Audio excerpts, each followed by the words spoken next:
Hello, everybody, and welcome to Vinyltreasures. I'm your host, Johnny G. John Galindo, coming to you live here each and every Wednesday, only here on YouTube, also live on the Oldies and More stream. I don't know what I'm doing here tonight, but anyway, I want to welcome you to the April 2nd, 2025 Vinyltreasure show on this, 41 degrees and cloudy here in Westchester County. Did not have a good day at all, and now with the show tonight, I am like really livid for the mistakes that happened. But anyway, we're going to have a good time here, so I apologize for being a half hour late. I actually was looking for requests for too long, and I had the 78 show, and I had to prepare for that, so that show is done. So I'm all ready to go with that, but I was not prepared for this show. And then the printer, I had to add ink to it, so it's just a disaster all the way around. I'm working here with, I don't know if my mixer's 100%, but if it sounds good, that's all that really matters. So thank you all for being here. Again, if you're new to the program here, consider subscribing to my YouTube channel. Got some hits tonight, and I don't want the copyright police to come out and get Johnny G, as they've been around for the last few shows. I think we were unscathed on the last show, but anyway, we opened up tonight's show. All requests, I think, except for the next record that I'm playing, by the way. Opened up tonight's show with a request for a listener, Busta Bass, in our YouTube chat room. Who else did I see in there that I might have missed? Edmund also. But this jazz flutist and tenor saxophonist and clarinetist, okay, from Brooklyn, New York, Herbert J. Solomon, but you know him as Herbie Mann, and many of his releases came out on the Atlantic Jazz series. I think that was a 5,000 series, if I'm not mistaken, and he had 10 that were on the R&B and Pop series, the 2000 series, and this was his 8th on that series, right? Yes, 2-6 something. It's his 8th release, a song he wrote, produced by Tom Dowd. This charted nationally. This was number 44 on Billboard, 42 on the R&B chart, a big number 4 record if you were listening to WOL in Washington, D.C. from April 69 by request for Busta Bass in our YouTube chat room. Herbie Mann on Atlantic Records with Memphis Underground. Do you know what Herbie Mann's biggest hit was, by the way? A song from, when was it? It was in the 1975, because I bought the record. A song called Hijack. You know that song, Hijack? Anyway, but he passed away on July 1st, 2003 at the age of 73 from prostate cancer. But we remember him here on the Vinyltreasure show. So many deaths in the music industry recently, and even actors too. It's kind of weird. I wonder what they're all dying from. All of a sudden, everybody's just dropping dead. But my high school friend, Robert Neal, emailed me before the show. He said if I had any Johnny Tillotson records for tonight, because he died. I didn't see that, but he sent me an email, so that is very sad. But anyway, so we are here on Oldies and More Radio, also live on the YouTube. Let us start it off with the vocal portion here. I picked this song, this group out of Camden, New Jersey. It's a female lead with male backing. They signed with Al Silver's Herald Records in 1964. They had 3 releases on the Herald label. Their debut single was a hit for them. It was called Mixed Up, Shook Up Girl. Well, we're going to hear the B-side of the 45. It features Patty Russell on lead. This arranged by Leroy Lovett Jr. from April 1964. We open up with a B-side to Patty and the Emblems on the Herald record label, the flip side of Mixed Up, Shook Up Girl, a song entitled Ordinary Guy, which is your host, Johnny G.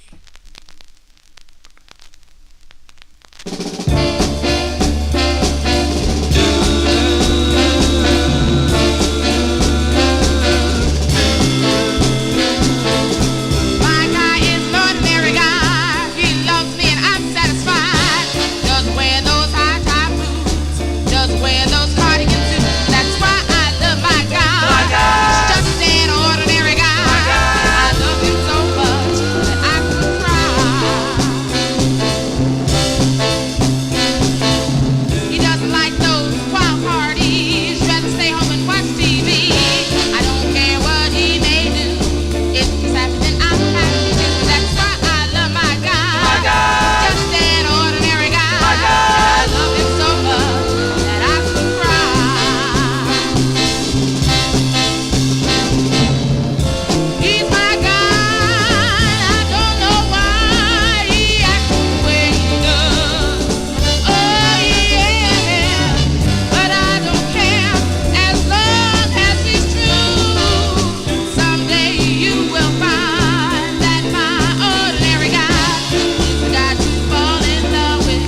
B-sides here on the Vinyl Treasure Show. There you go for Patty and the Emblems.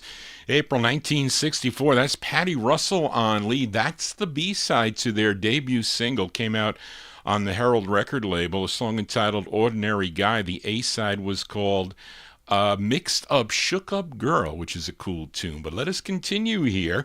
Let's fill a request now for Edmund Williams. Now, he mentioned to me that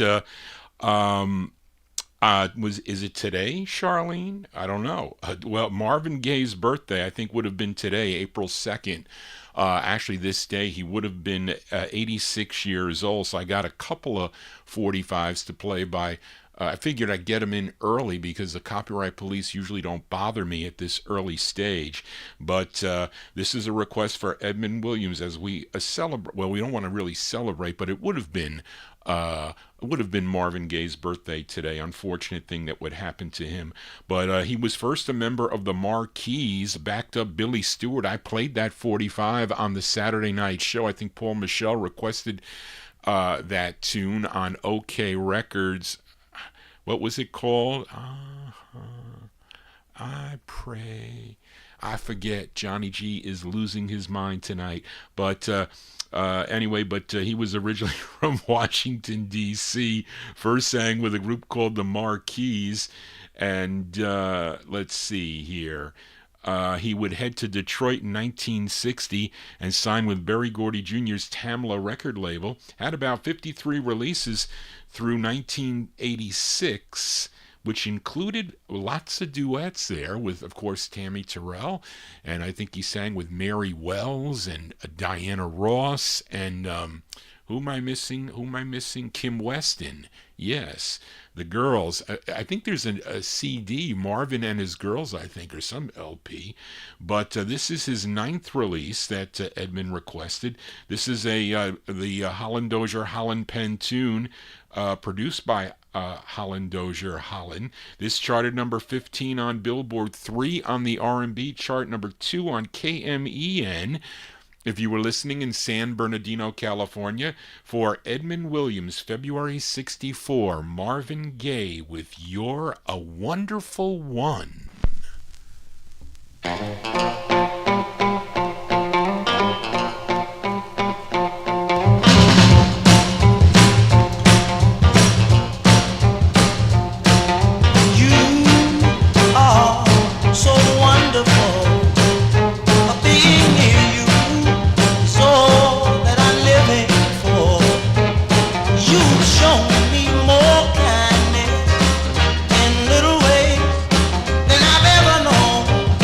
In all my days.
Yeah, there you go with the great sound of Marvin Gaye by request for listener Edmund Williams in our YouTube chat room. That's February 64 release on Berry Gordy Jr.'s Tamla record label. His 9th release for Tamla, You're a Wonderful One. Who are the girls in the background? I don't think those are the Vandellas, though. They just, maybe they were. I don't know. I don't have it here on the thing. But let's do a twin spin on Marvin Gaye. This is, I've had this in the box. I've been holding this for a while. I think I should play some of these records here. But let's move up to June of 1965 now. This is a request for Shy Pyrie. I think that's who it was that came into the chat room there. This was his 15th release on the Tamla record label. This was a song he co-wrote with Clarence Paul and Dave Hamilton and produced by Clarence Paul. This charted also number 25 on the Billboard chart, 16 on the R&B chart, and number 3 on WNJR. If you were listening in Newark, New Jersey from June 65, it's a twin spin with Mr. Marvin Gaye. Would have been 86 years old today. Marvin Gaye on the Tamla label. It's called Pretty Little Baby for Shy Fiery, I guess. Whoops.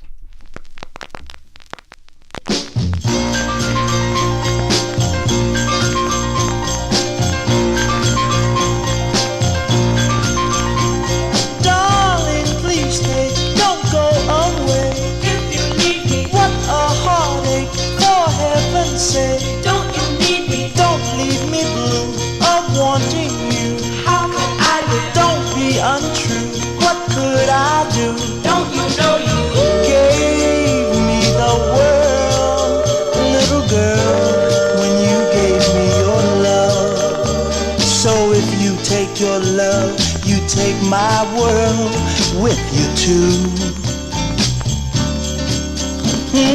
Hey, look at me, now can't you see? Tears in my eyes. Hear what I say, stay here I pray. Never leave me. Why must I plead? You know I need all your loving. Don't put me down, keep me around. Don't you know you gave me the world, little girl, when you gave me your love. So if you take your love, you take my world with you too. And I said, baby, hey, pretty little baby, don't leave me, baby, pretty little baby. Darling, you give me joy, am I your toy? Wrecked and broken, I always share your every care. Wishing, hoping, all through the years we'd have no fear. Now I'm crying, you'd leave the tears falling for years. Don't you know you gave me your love, little girl, you gave me the world. So if you take your love, you take my world with you too. And I said, baby, oh, pretty little baby, don't leave me, baby, hey, pretty little baby, baby, please, baby, pretty little. There you go, a twin spin there with Mr. Marvin Gaye. That is from June 1965 by request for Shy Pyrie. It was his Shyphyre. We'll send that one out to him, Marvin Gaye, on the Tamla label with Pretty Little Baby, his 15th release, as this would have been Marvin Gaye's birthday. Let us continue here for a Wednesday evening on YouTube, also on Oldies and More Radio. And let's fill a request now for listener Warren Russell in our YouTube chat room as we head out to Los Angeles, California for this girl group. This is on Bill Silva and Al Vivesimo's Diplomacy record label. And this tune written and produced by Bob Roberts and Ralph Freed, whoever they are. And I guess we have no information on this group. They're called the Diplomats, Diplomettes, the Diplomats from November 65 on the Diplomacy record label. This is for Warren Russell in our YouTube chat room. I think this is the intended B-side because the stars are on the flip, which I think it's a decent flip too, but this is a good side. The Diplomats with My Intuition. This is for Warren Russell.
Yeah, that's a cool tune there. That's by request for Warren Russell in our YouTube chat room. November 1965 release for the Diplomats on the Diplomacy record label. My Intuition is the name of the tune. My Intuition is Johnny G will be getting a new studio here soon.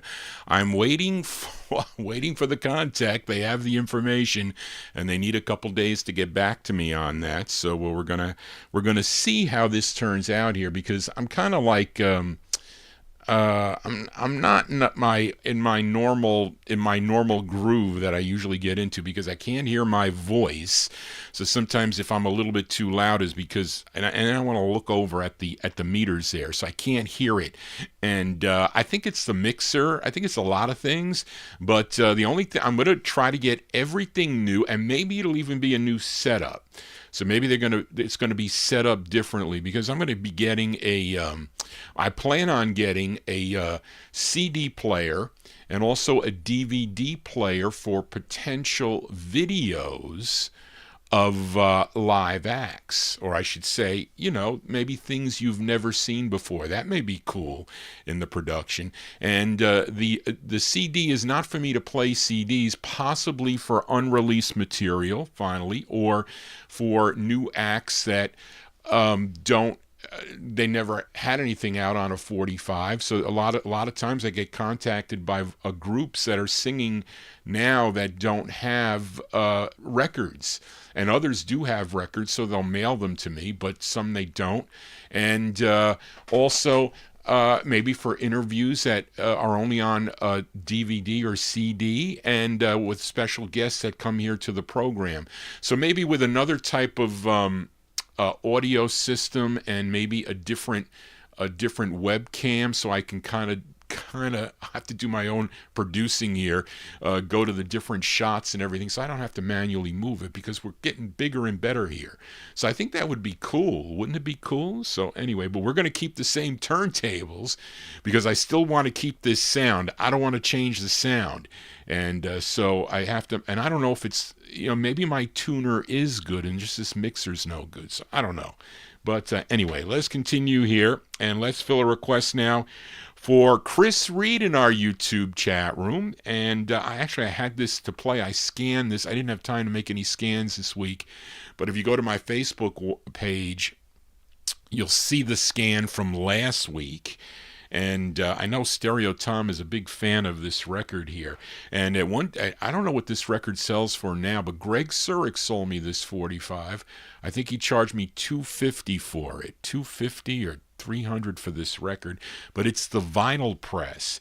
And this is a request for listener Chris Reed. This singer, originally from Brunswick, Georgia, he ended up in reform school in Warwick, New York. And his real name was Curtis Futch Jr. He would be adopted by Kenneth Harris. And therefore changed his name to Curt Harris.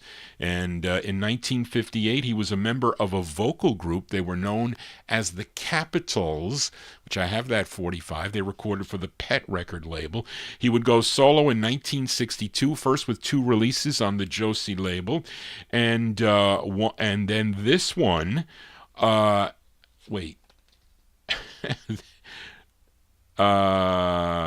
okay, so that's later, Charlene.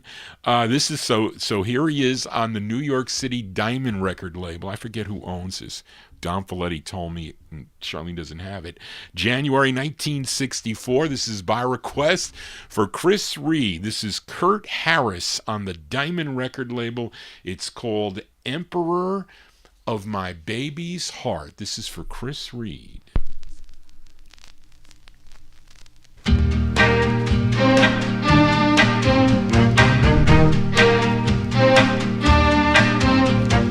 When I'm walking down the street, I'm just another guy. No one pays attention anytime I'm passing by. But when I'm with my little girl, I'm something special in this world. The bugles play, oh, the trumpet start, 'cause I'm the emperor of my baby's heart. Lord knows I am. At the dance party, I don't ever steal the show. Lots of other guys are handsomer than me, I know. But when my baby kisses me, I feel like I am royalty. The bugles play, oh, the trumpet start, 'cause I'm the emperor of my little girl's heart. Lord knows I am. When she says that I'm her only one, I rule the earth, I own the moon and the sun. Oh, let the other guys be famous men or millionaires. They can have that kind of wealth and glory, I don't care. 'Cause when my girl says she's my own, I take my place upon my throne. The bugles play, oh, the trumpet start, 'cause I'm the emperor of my baby's heart. Lord knows I am. I said the bugles play, oh, the trumpet start, 'cause I'm the emperor of my baby's heart. Lord knows I am. There you go. That one there by request for listener Chris Reed in our YouTube chat room there. That is Curt Harris. Curt Harris from January 64. That's on the Diamond record label out of New York City. Emperor of My Baby's Heart is the name of the tune. Now in 1966, he would record as Curtis Scott on the Sure Shot label. I think I have that 45 in my collection. Now in the 1970s, he had releases also on Cherokee, Marquee, and others. And there are what? Wait a minute. Okay, I should say this charted. Wait a minute. But there is 3. I don't know what that says, Charlene. She has it. This did chart number 29 on KLIF in Dallas, Texas. You know, I have to say that I neglected to mention it on the Saturday night show, but it's easy. It's closer to today, so we have to say happy birthday to Record Hound, aka Darren, in our YouTube chat room. His birthday was yesterday, and Darren, that is a milestone birthday. So did you get the email from my mother? My mother wanted to send an email. It was a little after midnight last night, so it was a little late. But anyway, so wanted to get it to wish Darren a happy birthday.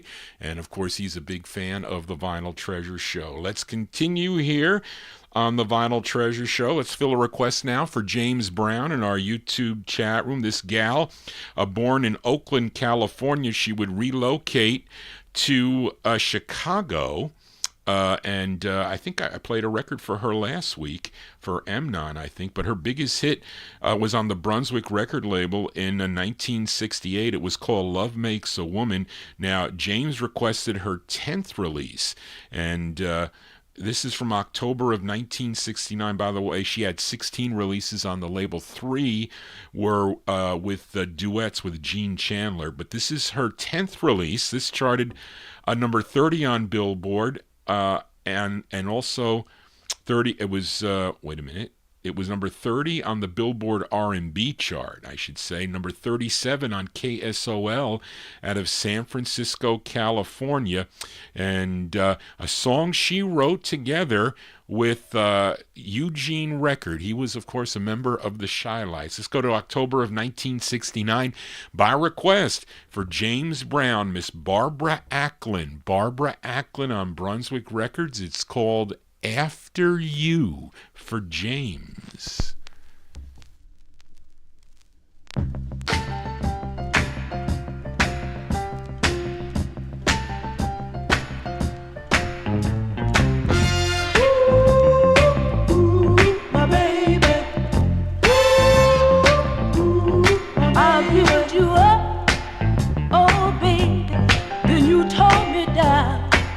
Yes, you did. And I'm here on this island. Yes, I am. No one around.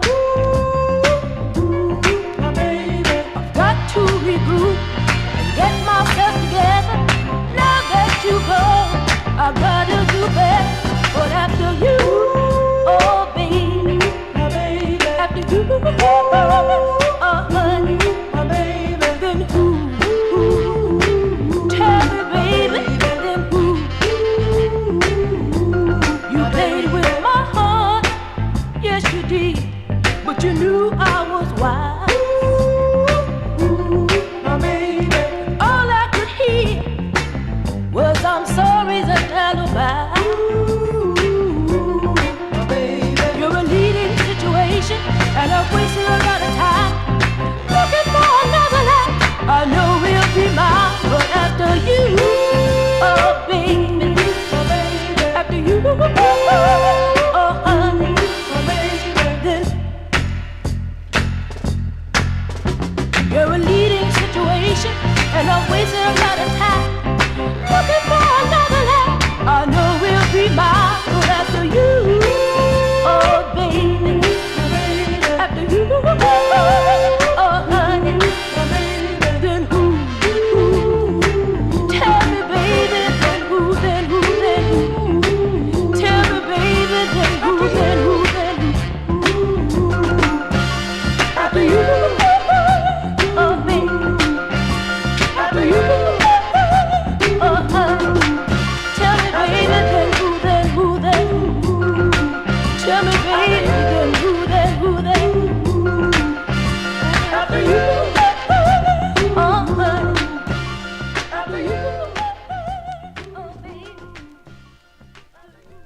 That's October 69 release there for Miss Barbara Acklin. Barbara Acklin, by request for James Brown in our YouTube chat room. Her 10th release on the Brunswick record label, After You, is the name of the tune. I agree with Busta Bass. He said sounds very similar to her hit. Love Makes a Woman was her biggest hit on the Brunswick record label. Johnny G here on a Wednesday. We continue now. Let's fill a request now for Ron Harry in our YouTube chat room. Actually, I featured this group, this trio from Fort Worth, Texas, last week. I think it was Jerry Gingaro requested this group last week. Featured them on the Mala record label. The group included Ronaldus Tandy, Wenzon Mosley, and James Mays. Collectively, they were known as the Van Dykes. This is their debut, or I should say their first release. I don't know if it was their debut single, but maybe it is. Their debut single came out first on HUE-CSP. I don't know how to pronounce that. Hugh something. But that was the first label. That's got to be a rare record out of Texas. It was then picked up by Mala Records. This song written by the lead singer, Ronaldus Tandy, who has a very high falsetto voice. This is produced by Charles Stewart. This is their first of 6 on the Mala label. This did chart nationally, but only made it up to 94 on the Billboard Hot 100. It was number 24 on the R&B chart, and a big number 3 record if you were listening to WWIN in Baltimore, Maryland. By request for Ron Harry, these are the Van Dykes from December 65. It's called No Man is an Island.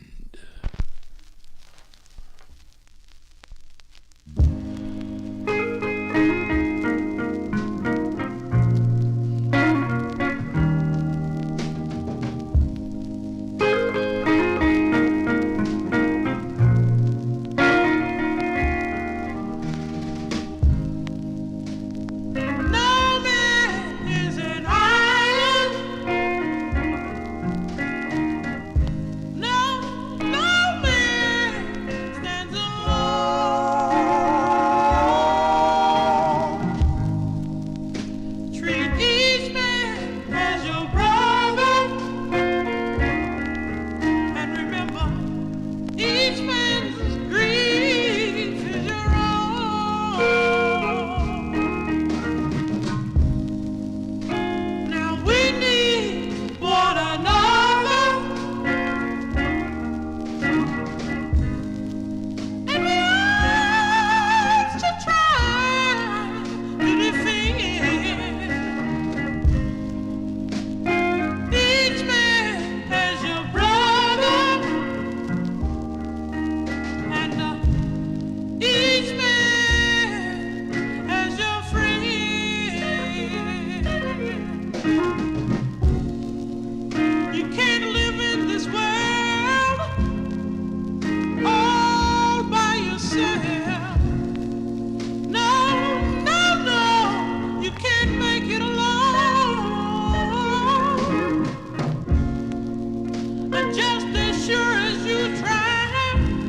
man's grief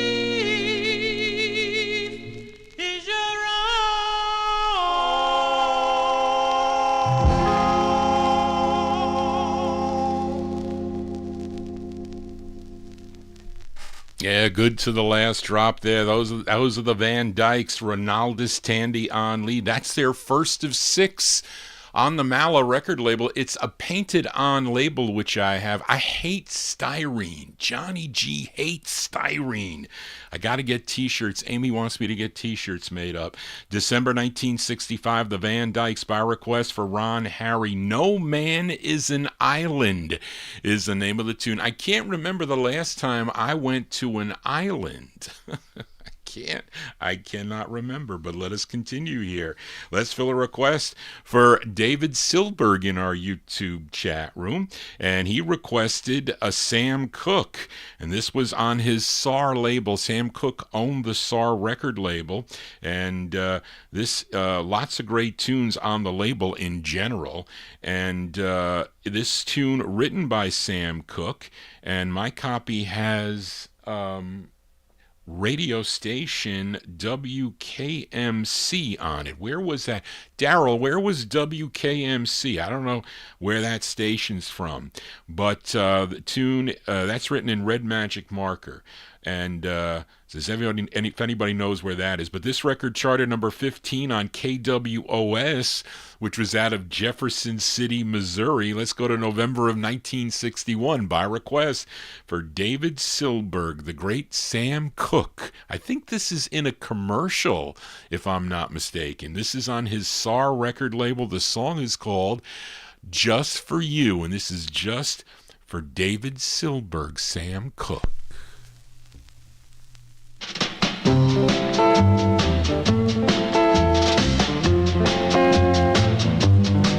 Just for you, just for you, just for you, my love, for you, oh, for you, just for you, just for you, my love, oh yes, my dear, I finally realized that it's just for you, just for you. See me working all night long, it's just working till my stress is gone. It's for you, my dear. Oh, yes, it is. I finally realize it's all for you. Yeah, just for you. See me working all the day. It's just working all of my stress away. It's for you, my dear. Oh, yes, it is. I finally realize it's all for you. Just for you. Just for you. It's just for you. Could it be just for you? Just for you. Just for you. Oh, just for you now. Yes, my dear. I finally realized that it's just for you. Just when you see me working all your day, it's just working all of my stress away. It's for you, my dear. Oh, I finally realize it's all for you. Yeah, just when you see me spending all of my money, it's just to give you a good time. Money is for you, my dear. Oh, I finally realize that it's for you. It's for you, nobody else for you, my love. It's for you, sweetheart. I know it's for you. It's for you now. Yes, my dear. I finally realized that it's just for you. Just for you. Just for you. It's just for you. Just for you. Just for you. Just for you. Yeah, liking that one there in the YouTube chat room. That's the sound of Sam Cooke here on the Vinyltreasure Show, November 1961 on SAR Records. Just for You is the name of the tune. That one there by request for listener David Silberg in our YouTube chat room. Let us continue here. Let's go up to Chicago now. Fill a request for listener Jerry Gingaro.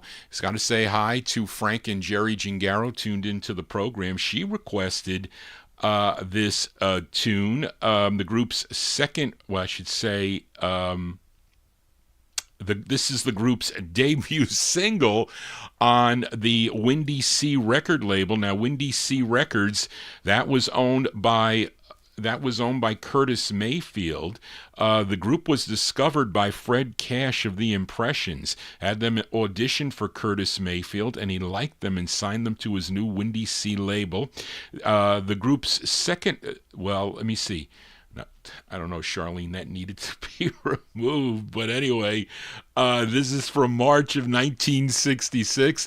This record charted number 94 on Billboard, 67 on Cashbox, number 16 on the R&B chart, and number 11 on WIGO in Atlanta, Georgia, and WBEE in Chicago from March of 1965.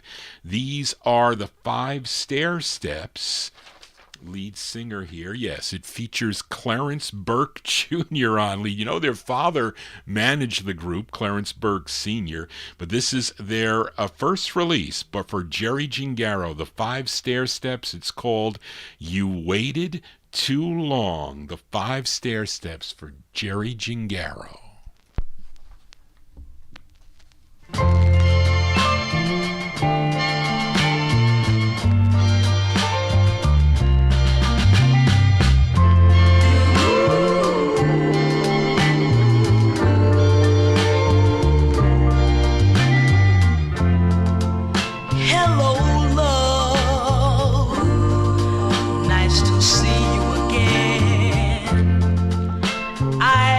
Someday we can still be friends.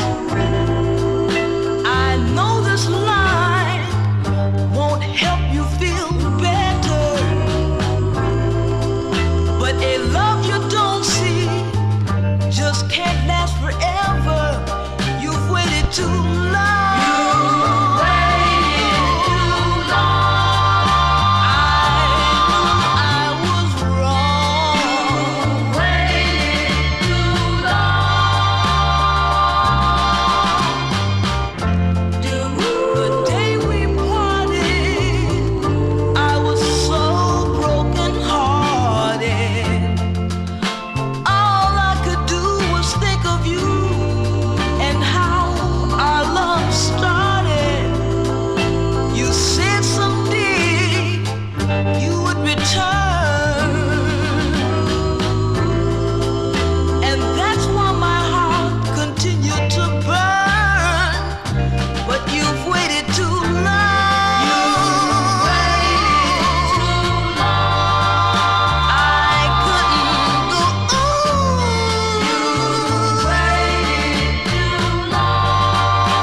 There you go with the sound of the 5 Stairsteps. I mean, they were really good, you gotta say. They really were.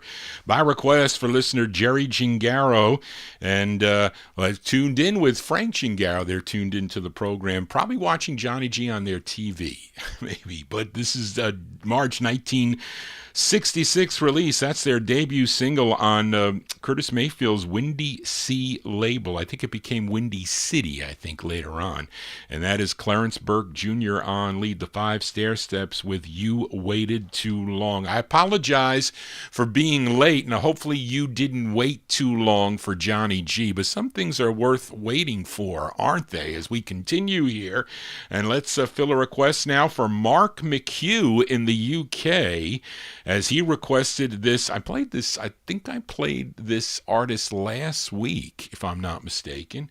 And he's originally from Jackson, Mississippi. He's got a great record on the Copa record label from 1961. I was sorry I did not upgrade that record. I had a chance to get a Stoneman copy out of Greg Surick's collection, but I passed on it. But I was pulling out too many expensive records, and that one's not cheap either. But he would go on to have many soul singles on different labels, USA, Athens. Now this one's on Soundstage 7, had 11 releases on Fred Foster's Soundstage record label, and Mark requested his 6th release. This tune, written by Aaron Vanell and Alan Orange, and also arranged by Aaron Vanell. Let's go to September of 1967. It was slightly off center, this one, which drives me batty, I have to say.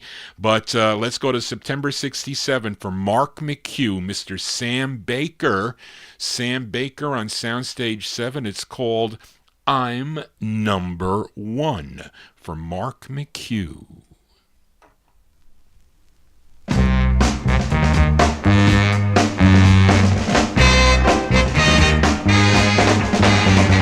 Mess with anybody you want to, baby, 'cause I'll be home when it's done.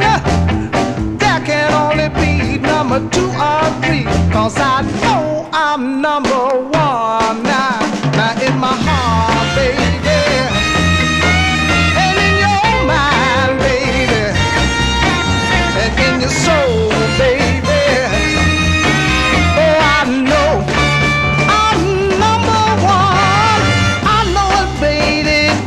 to you, baby. I sold my soul to satisfy you. I've lied and cheated and even stole and did all the things no one else would do. But in my heart, baby, oh, in your mind, baby, and in your soul, baby, oh, I know I'm number 1. Hey, y'all, hey, it's all right now. Hey, now listen, I like competition, baby, 'cause it makes it easy for me. Other guys just fool and play with you, baby, but with me, satisfaction is guaranteed. But in your soul, baby, oh, and in your mind, baby, and in your heart, baby, oh, I know I'm number 1. Hey, hey, it's all right. Hey, hey, come on, baby. Hey, it's all right. Hey, hey, hey, hey, it's all right now.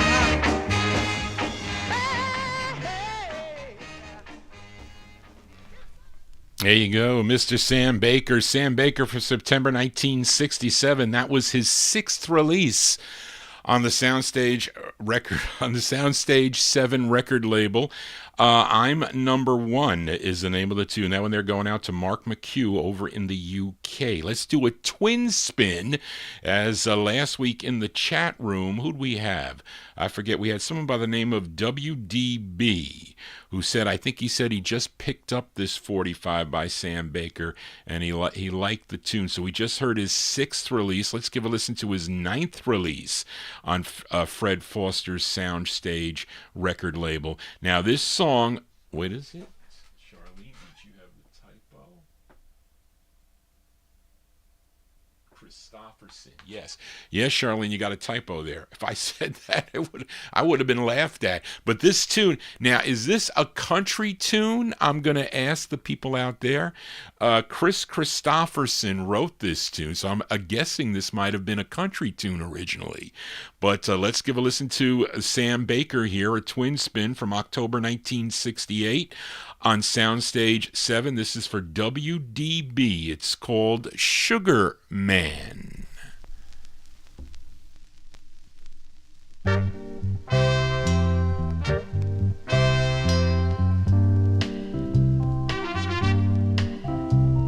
There are shadows on the sidewalk of the city streets at night, and alleyways and ugly things are hidden from the light. And somewhere soon my baby's gonna sell her soul again for a custom tailored lady killer they call Sugar Man. Yeah, I searched the back streets and barrooms in every cheap hotel, asking for my baby. They all knew her well. Well, they said she's out there working for the wages of sin. And if you wanna find me, baby, baby, look for Sugar Man. Well, tonight I found her in the sorriest part of town, laid cold under the bed where she had laid her body down. I picked up the needle that had fallen from her hand and stuck it through the money that she had made for Sugar Man. There are shadows on the sidewalk of the city streets at night, and alleyways and ugly things are hidden from the light. But the sun will shine tomorrow on some dirty garbage can, and a custom tailored lady killer they call Sugar Man. Got a brand new Eldorado. Whoops. You see, I can't hear myself with the, because I cannot, my microphone doesn't work for the voice here. So I have it on. I'm listening to the records, and it is annoying, I'm telling you folks. But anyway, there you go. We have a twin spin there by Sam Baker. He's more on the mellow side versus the up-tempo side. And that tune there, where's my sheet here? There you go. Sam Baker from October 1968. That was his 9th release on the Soundstage 7 record label called Sugar Man, when they were going out to WBD. And prior to that, we heard I'm Number One, that one there for Mark McHugh in the UK. Johnny G is number one on a Wednesday.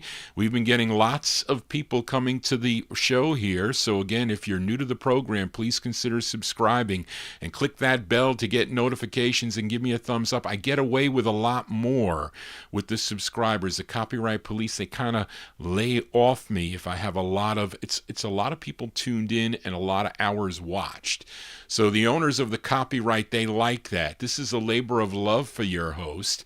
So I just like to play the records. I like to hear the records just like you do.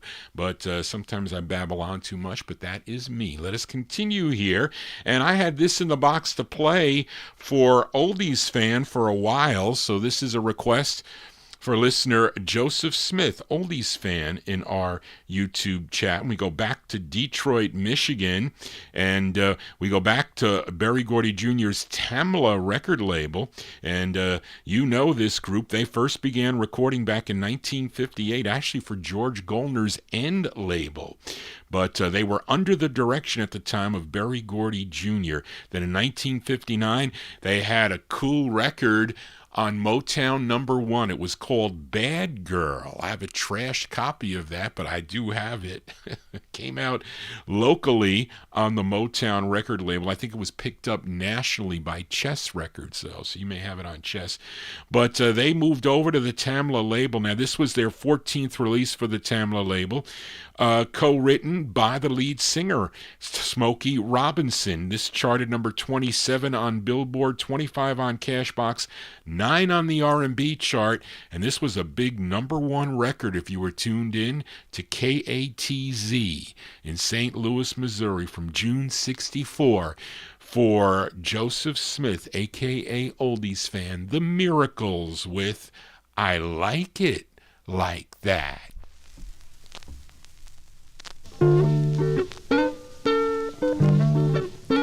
Clap your hands now, everybody.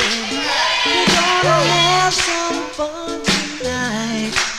We're gonna sing, shout, knock ourselves out. Everything's gonna be alright. Alright. Now let the bass man start playing.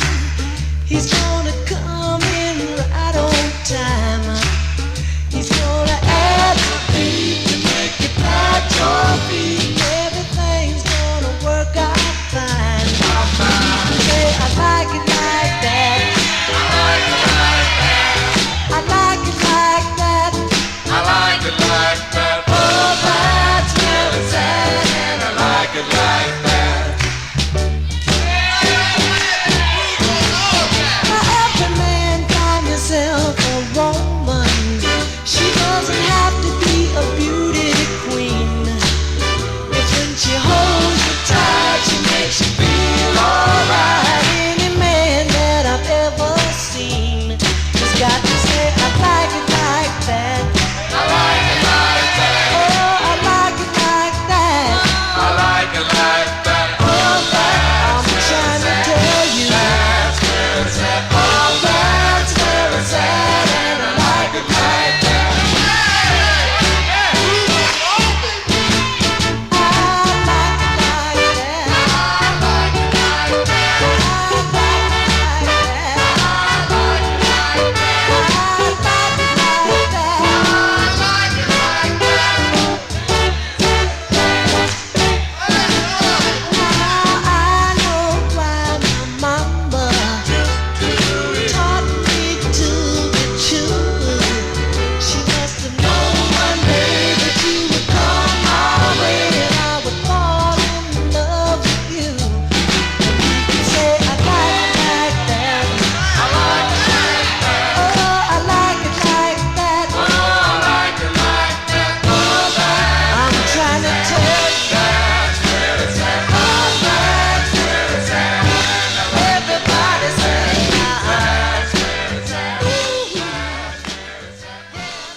I keep on forgetting with the headphones on I'm going to hear my voice, but I don't. But there you go. That's the sound of the Miracles. Smokey Robinson and the Miracles by request for Oldies Fan, a.k.a. Joseph Smith, in our YouTube chat room. That's June 64 release. I Like It Like That.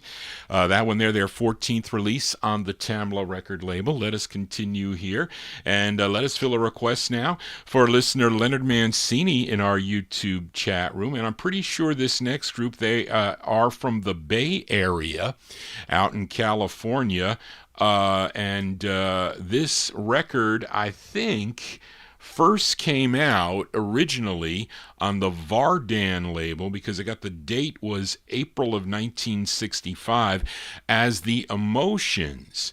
And this was the and then they would change their name and the record would get re-released They changed their name to the Lovers, and I have it on the True First Press, which is the Gate record label. It would get picked up by Philips, so you may own this on the Philips label, which came out in February of '66. But this is the first press released in, well, not the True First Press, but I do have that.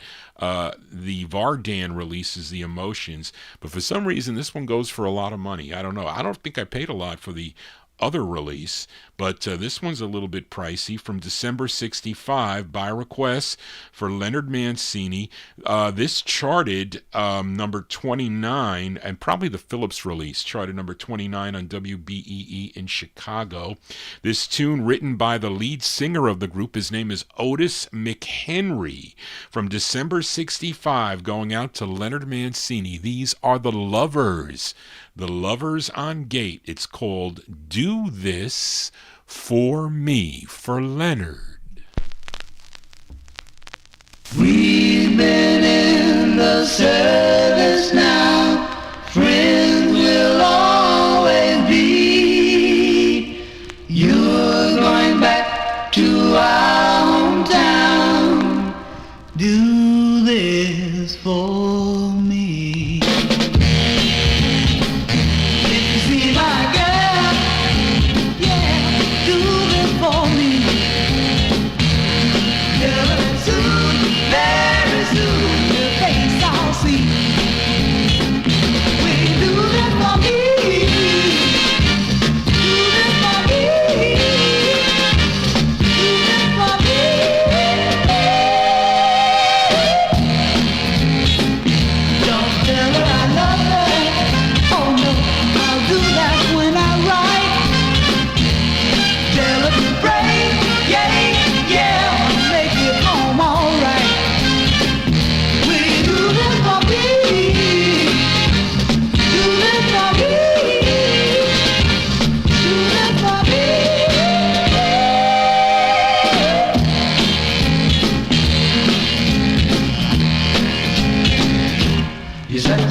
I think that's a cool record. I do. Those are the Lovers there. The Lovers, by request for listener Leonard Mancini, December '65, featured it on the Gate record label. And that was, again, would get national distribution on the Philips label. That is Otis McHenry on lead. The Lovers with Do This For Me. If you can do this for Johnny G, subscribe to my YouTube page. That would be great. And tell your friends about this program. This is our first... This is the first show of the week. I will be here tomorrow afternoon beginning at 3 p.m. Although the show is done, I don't know if I should come on early. I'm telling you, I've been dealing with idiots out there because I have to switch over to a new company that's supposed to reimburse me from the state, and they are horrible to deal with. You see, you don't talk to anybody anymore. Everything is AI. So I told you, I think it was it this show that I mentioned? Somebody called me and she said, "Oh, you're going to be getting a text from a call from Rachel." I said, "Okay." So Rachel's going to call me. So she calls me and she says, "I need to speak to Maggie." I said, and what is this in reference to? She says, well, I can't talk to you. I have to talk to Maggie. I said, well, wait a minute. I says, I'm her caregiver, so you can talk to me because I have, power of attorney and everything else. She goes, I can't talk to you. I said, who is this? And she says, I'm your artificial intelligent assistant. I said, wait a minute. I said, you're not a real person? I said, I can't stand your voice. I said, you sound like my next door neighbor. I said, I don't want to speak to you. I want to talk to a real person. I don't want to talk to no robot. I says, how about if I don't give you the right answer? I'm sorry, sir, that you don't like my voice. I'll never bother you again, is what she said. And they never call me back. So, and then another thing today that ticked me off big time. So, when you call, and I had to call customer service for this ridiculous thing I have to sign up for. So they said, we're sorry, it's longer than usual. If you press 1, we'll call you back as soon as there's available whatever. So I click it. I click 1, and they give me the phone number. They never call. The idiots never call. And then I'm looking for records down in the basement, and I get a text. It wasn't even a text because I didn't see the text. It was like, Mr. Galindo, we need to finish your well care visit. I said, my well care visit? I said, what is the well care visit? So she says, do you have a minute? I says, okay. I can't understand a word she said. She had a very heavy accent. I'm like, what have you gone out of the country? I said, no. She says, do you take medications? Yes. I said, and then she wanted to know what the medications were. And I said, sometimes I do take an Advil, if I get a pain in the neck. So she says to me, oh, is that a prescribed medication? I was like, am I But again, this would have been an AI with accent. I don't know. But I'm telling you, today was a horrible day, and I need this music to calm me down. But what I wanted to say was, this is my first show of the week. I will be back tomorrow afternoon, probably more calmer, at 3 p.m. Eastern Time for 78s. I'm playing 78s out of my collection. Actually, I got some really cool ones from 1958. That'll be toward the end. I pulled out 39 78s for the show. I think I have one from 1932, going back to 32. But anyway, that is tomorrow afternoon, beginning at 3 p.m. 3 to 6, and then I'll be back Saturday night. Haven't started pulling the records yet. I have to finish my taxes. It was funny. Reed emailed me. Reed King. He says, Johnny, I'd like to be in the chat tonight, but I have to finish my taxes. I'm way behind, and that's what I am, way behind. But anyway, I'm way behind here on the show. But let's fill a request now for wait, I pulled this out. Who is this? This is for, yes, Bill Sheriff in our YouTube chat room. I knew that. And this was a 45 that my aunt had. This is actually her original 45. Bill requested this gal from Miami, Florida. It's her, I should say, let me see. Wait a minute here. Her debut, I don't know what this says. Her debut single came out on the local Solid Soul label in 1967. A very in-demand 45. Okay, that's me writing this. And this was her second overall release. First came out on the local Deep City label, which was out of Miami. No, that's not right. This is her third overall release. Why would I say that, Charlene? This is her third overall release and her first national hit, written by Clarence Reed and Willie Clark. Like I said, folks, I'm having a bad day. This charted number 43 on Cashbox, 33 on Billboard, 15 on the R&B chart, and a big #1 record on WAME in Miami, Florida. And you would expect that from this gal. Her name is Betty Wright, and this is by request for Bill Sheriff, May 1968. Betty Wright on the Alston label. It's called Girls Can't Do What the Guys Do, and that's a fact.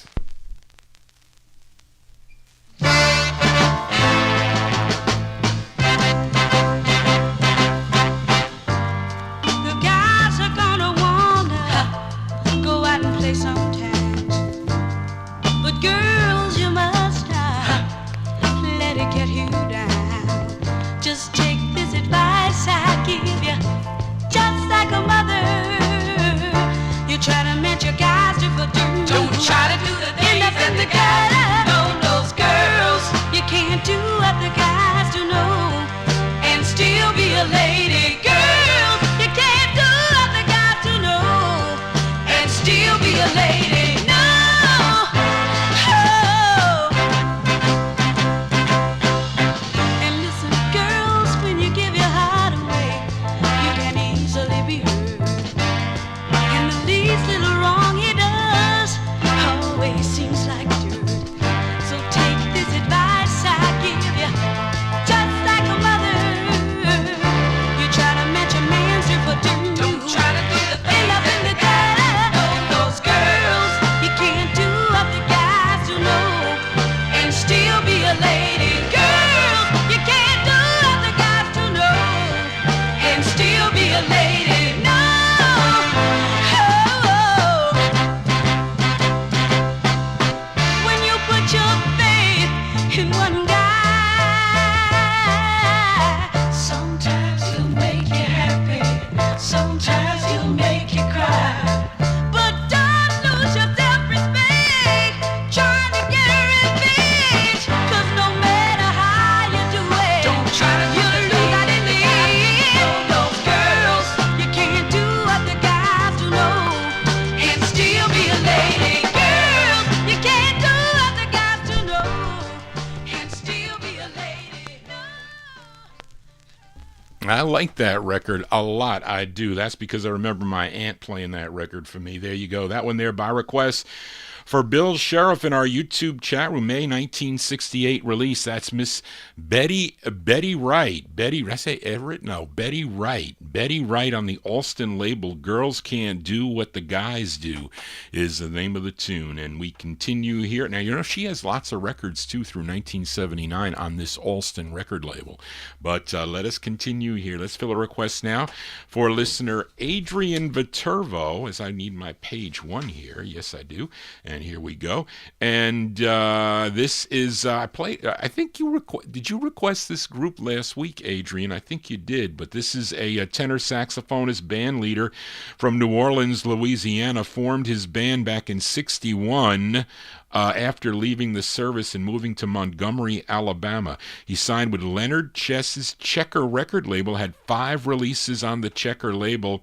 His biggest release was his first, called Searchin' for My Love. This was his 5th release. It's a song he wrote, produced by Cash McCall by request for Adrian Viterbo. Touch of the 70s here on the All 60s edition. November 1970 release for Bobby Moore. Bobby Moore on Checker Records for Adrian. It's called Give Me Your Love Right Now. Bobby Moore. It's for Adrian.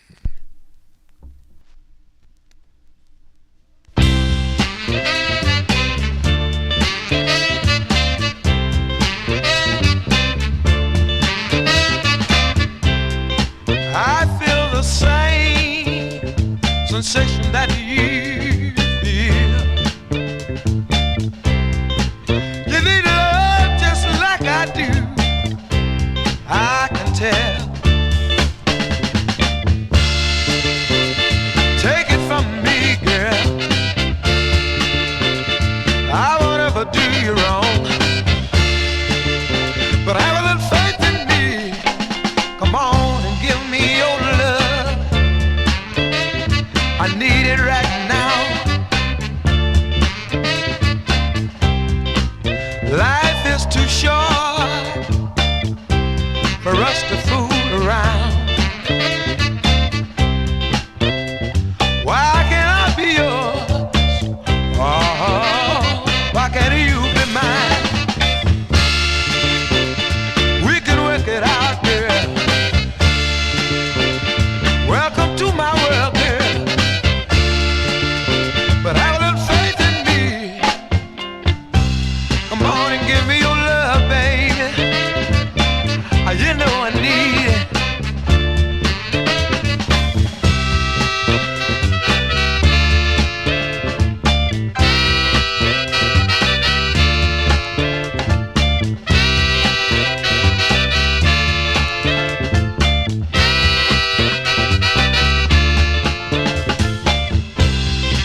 Yeah, that sounds like a Tyrone Davis record. If I'm not, somebody said that in the chat room. There you go. By request for Adrian Viterbo. That is Bobby Moore, November 1970, on the Checker record label. Give Me Your Love Right Now is the name of the tune. That was, what did I say, his fifth release. Fifth release on the Checker label. Let us continue here, and let's fill a request now for listener Avatar. This gal, she was from Kyle, West Virginia. Her name was Barbara Tamiko Ferguson, but she also recorded as Tamiko. Did I say that right? Tamiko, Tamiko, Barbara Tamiko Ferguson. She also recorded as Tamiko Jones. Now, her debut single came out on the Checker label, which I do have. Now, Avatar requested her second release, which was came out on the Atco record label. Now, this tune written by George Kerr and Sidney Barnes, and this is from May of 1964, by request for Avatar. This is Tamiko, and then this one it's called Tamiko. Tamiko on the Atco label, it's called Don't Laugh If I Cry at Your Party, for Avatar.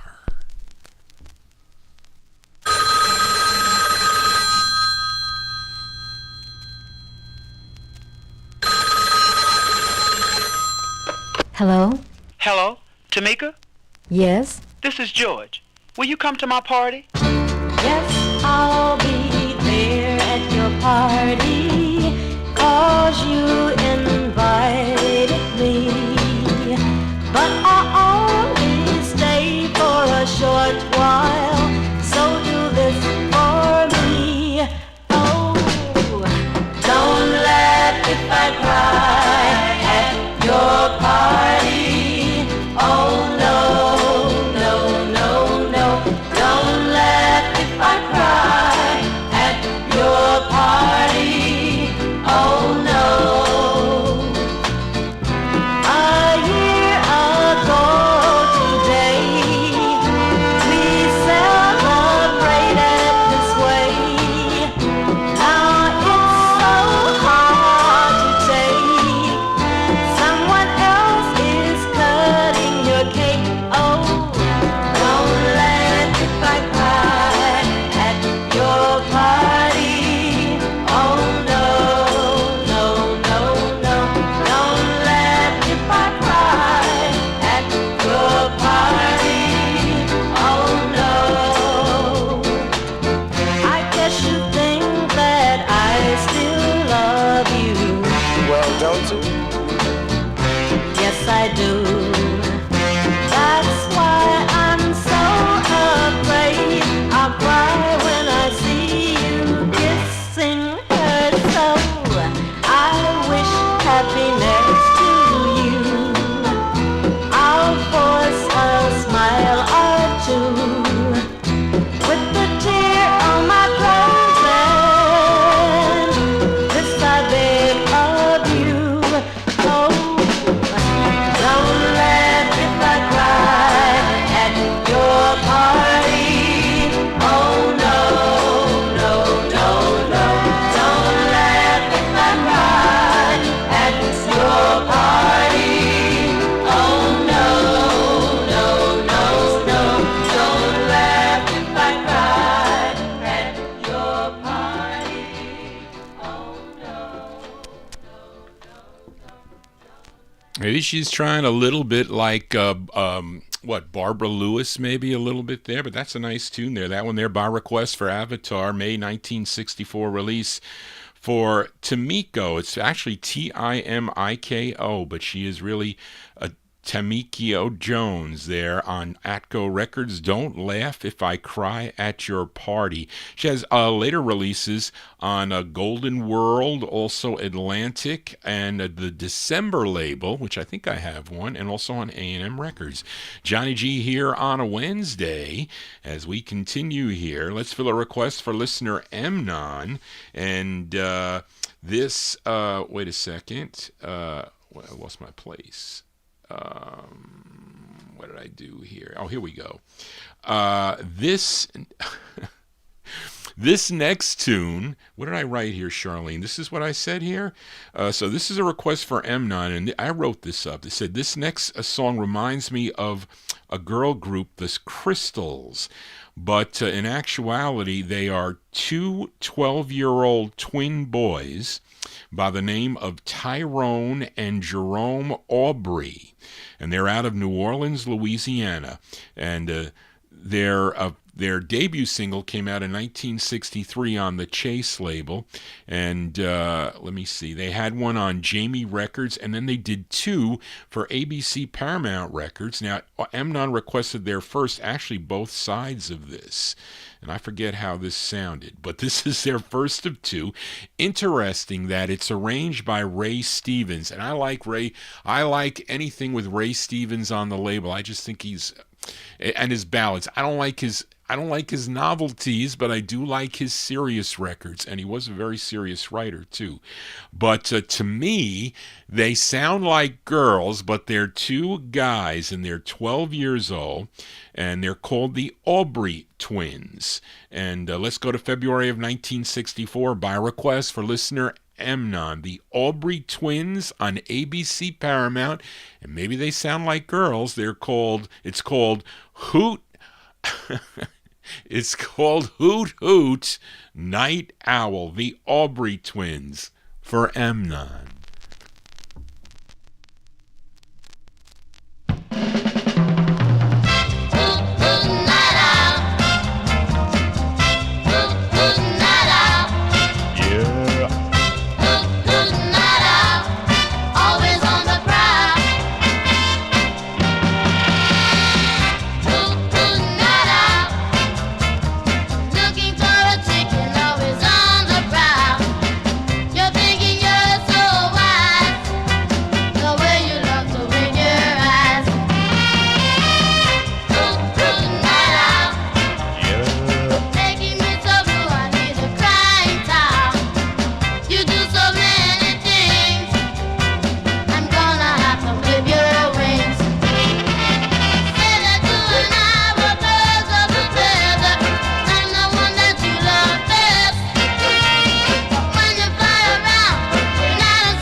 There you go. By request for listener Amnon, they're called the Aubry Twins. That's Tyrone and Jerome Aubry. February 64, their first of two on the ABC Paramount record label, Hoot Hoot Night Owl. And he also requested the flips. Charlene, which did both sides chart number 15 on WNOK? Was it like a slash when they showed the chart action? But let's flip it over here. Just curious. El Lido. Let's see. S. Hunter. I wonder. It says here. This is produced by Felton Jarvis, S. Hunter, and S. Vincent. Is that Stan Vincent? I don't know. Let's hear the flip side here. Now, the flip side. Was also arranged by Ray Stevens. I don't know. It says charted number 15 on WNOK. So for both sides, maybe, I guess. February 1964. Let's flip it over here. The Aubry Twins. They were just 12 years old, two twins. I think there's a picture on 45 Cat if you can check it out. And this side's called There's Something Special. Well, this should be interesting. There's Something Special About My Baby, the Aubry Twins for MOTOWN.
There you go. That's actually the A side here. Charlene flipped the. I don't know why you did that, Charlene.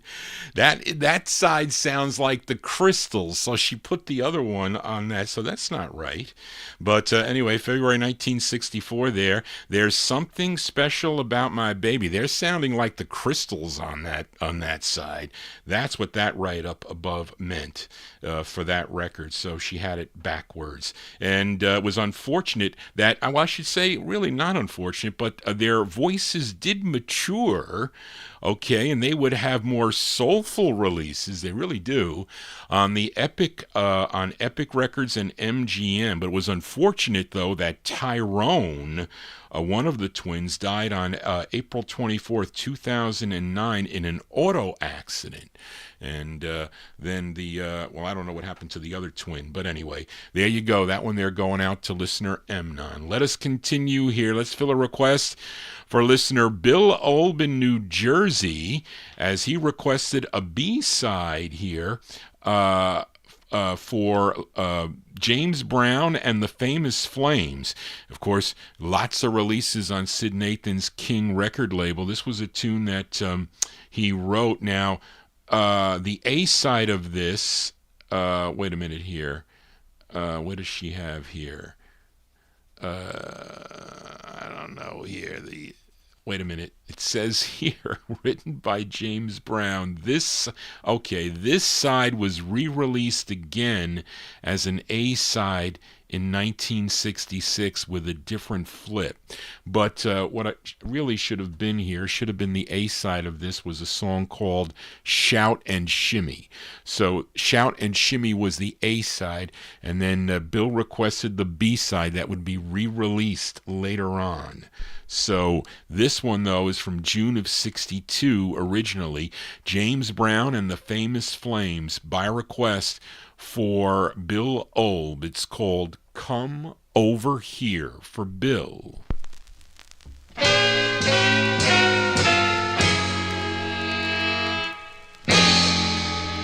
Yeah, come over here. Come over here. Come over here. Let me tell you that I love you and everything will go just all right. You come over here and be with me tonight, and everything will be all right. You come over here.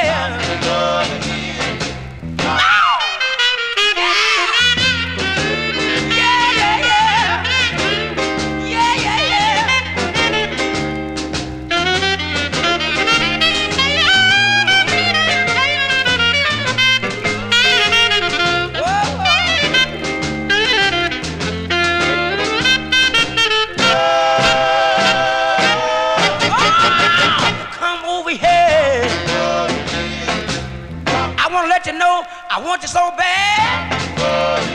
That must be a reason. I've gotta cry. It was you. Don't let it happen to me. I need good, good love. Darling, darling, you better stop it, jogging me around. So come on over here. Come on over here.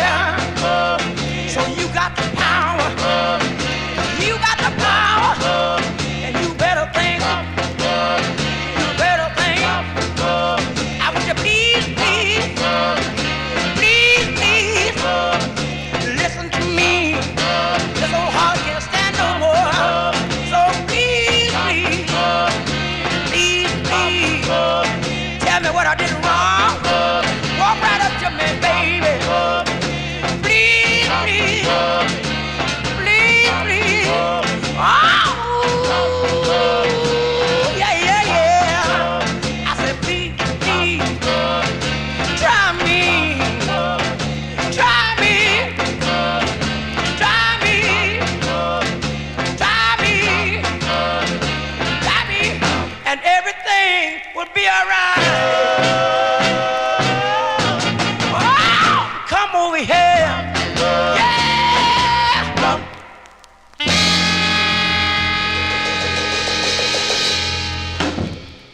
Yeah, the sound of James Brown and the fame and the, is it the or his? And the Famous Flames. There you go, June 1962 release. That's a B-side there to Shout and Shimmy. Did I say that right? Yeah, Shout and Shimmy. This one called Come Over Here by request for Bill Olb in New Jersey. And Bill Olb will be coming over here sometime in the future. He's working on a gospel special, so that'll be on a Thursday afternoon show. Probably going to move that show up.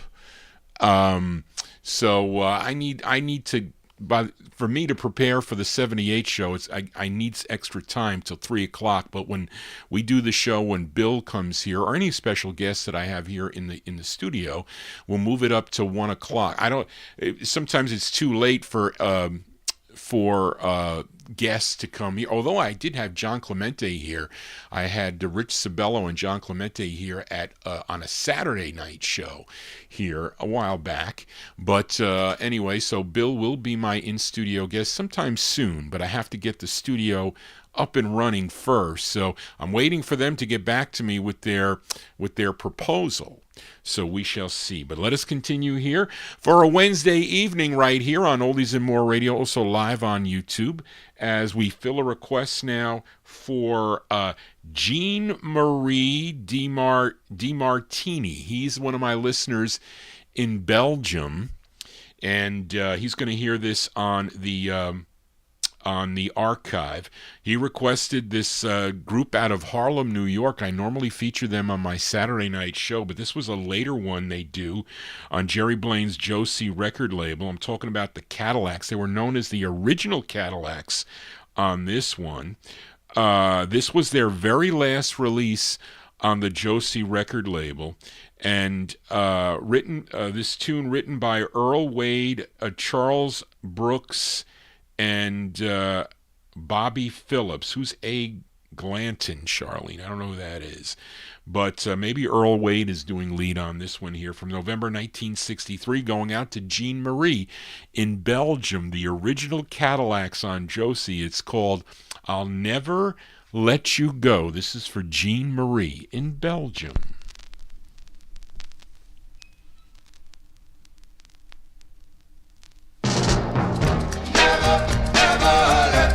I'll never let you go, baby. Darling, darling, darling, oh. There is something that I want you to know. Oh, my darling, I still love you so. And I don't ever wanna let you go. And darling, darling, darling, please, baby, just let me kiss you and hold you tight. Just let me squeeze you with all my might. Just let me kiss you and hold you tight. I'll never let you go. Never, never let her go. I'll never let you go, baby. Never, never let her go. If there's a chance that you should change your mind and you wanna come back to me, baby, sometimes, yes you do. But no matter, baby, if you should wanna stay, I'm gonna love you, baby, in your way. And darling, darling, darling, please, baby, just let me kiss you and hold you tight. Come on, just let me hold you tight. Oh, my darling, just hold me tight. I'll never let you go. Never, never let her go. I'll never let you go, baby. Never, never let her go, baby. I need you. Never, never let her go. I need you so badly. Never, never let her go. No, no, no, no, baby. Never, never let her go. Whoops. I leave the headphones on. Drives me batty, it does. There you go. That's a great sound. That's Earl Wade on lead. I think that's Earl doing lead on that one there. November 1963 by request for Jean Marie in Belgium. Great sound there. The original Cadillacs, that's their last release on the Josie record label. I'll Never Let You Go is the name of the tune. And what record was that? That was record number what? I don't know. I got to go back and check it. But anyway, let's fill a request for Gary McClendon in our YouTube chat room. This is a duo from Cleveland, Ohio. They were discovered by Nina Simone. They are Eddie Anderson and Raymond Thompson, and they were known as the Swordsmen. What a dangerous name that is, the Swordsmen. And this is their debut single, and this is on a label called Nin Andy, which was Nina Simone's label and Andy Stroud. They own this, of course, for Nina, N-I-N, and Andy. Nin Andy Records out of New York City. This tune written by Cortez Franklin. This charted number 6 on WCHB in Detroit, Michigan. Let's go to October 1968 by request for Gary McClendon, the Swordsmen. It's called Oh My Soul. This is for Gary.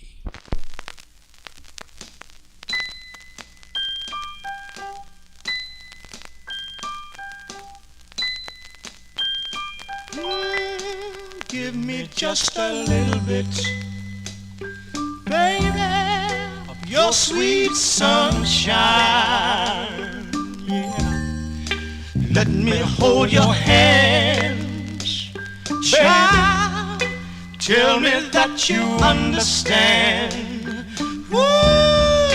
Oh my soul, oh my soul, I need your love. Yes I do, yeah. Every day now, yeah. Call me on the telephone, baby, and just tell me that you're all alone. That you're all alone. Yeah, I'm begging you to hear my plea. Come on, yeah. Is there another chance for me, baby? Chance for me, baby. Oh my soul, I need your love. Yes I do, yeah. Every day, but darling, let me tell you, I must admit that I'm guilty. I'm guilty. Oh darling, please forgive my careless ways. Oh child, just as long as I'm there. Open up your heart, baby, and just free me from this misery. Just free me, baby. Can you understand why I just need you always by my side, baby. Oh my soul,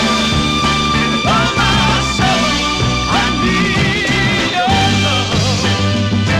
I need it, baby. Yes, I need your love. I need it, oh my soul, yeah. And I'm guilty, baby. Oh my soul, yeah. And I'm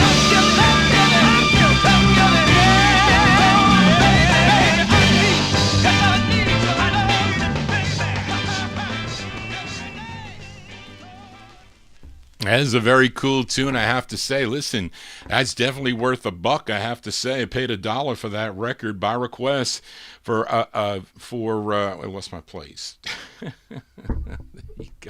There you go for Gary McLinden in our YouTube chat room. That's the sound of the Swordsmen. That was actually a duo, Eddie Anderson and Raymond Thompson, October 68 release on the Nin Andy Records, a label owned by Nina Simone and Andy Stroud. The Swordsmen with Oh My Soul. They also recorded for the RCA record label. Let us continue here. Let's fill a request for Warren Russell as we go to Bayonne, New Jersey. This group formed in Bayonne, New Jersey back in 1964.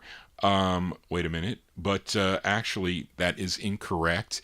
They first recorded in 62 as the Creators on the TK and the Phillips record label.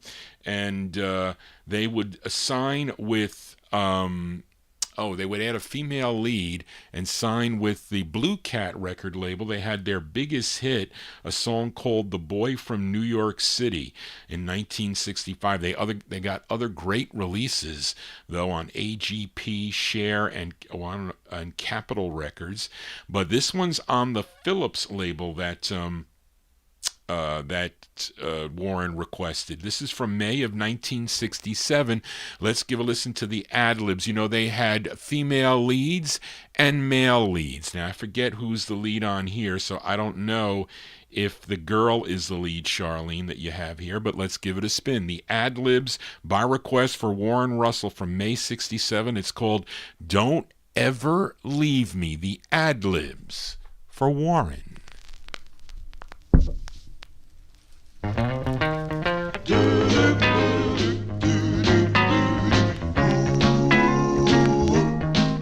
going crazy over you. Said you told me that you loved me last night. Said you told me that I kissed you just right. Don't ever leave me. Don't ever leave me. Don't ever leave me. Don't ever leave me, baby, baby.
There you go. That one there going out to Warren Russell in our YouTube chat. He just added that to his collection a couple of weeks ago. I found that out in the wild for a quarter, I have to say. And I found a lot of my records, a lot of my 60s stuff I found on the cheap, but a lot of it is not. It just goes, because I was running thousands of labels. But anyway, there you go. May 1967, the Ad-Libs, that's on the Phillips record label. Don't Ever Leave Me is the name of the tune. They got lots of great records, they do. Johnny G here on a Wednesday. We continue here, and let's fill a request now for listener Busta Bass in our YouTube chat room.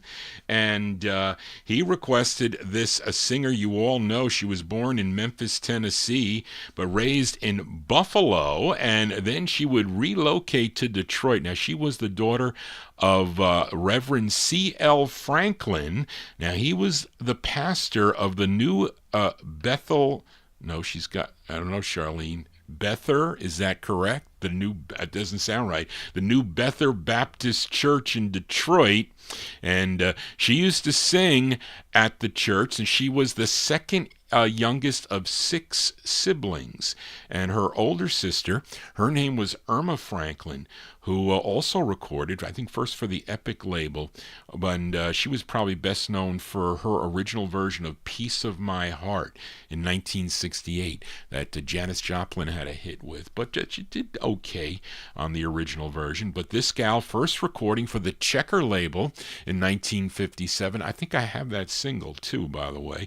She was signed with Columbia Records in 1960. She had 21 releases on Columbia through 1966, and then she would go on to Atlantic, but Columbia continued to release her singles, but not this one. Let me see. I should say this is her 14th release on the Columbia record label. A tune written by, I don't know here. It says, I guess it's Kay Rogers and Richard Elhert. Produced by Clyde Otis. This is arranged by Belford C. Hendricks. This charted number 57 on Billboard, number 30 on the R&B chart, and this was a big number 3 record on WBOK in New Orleans, Louisiana. From August 64, Miss Aretha Franklin, by request, for Busta Bass on Columbia Records. It's called Running Out of Fools. For Busta Bass, Aretha Franklin.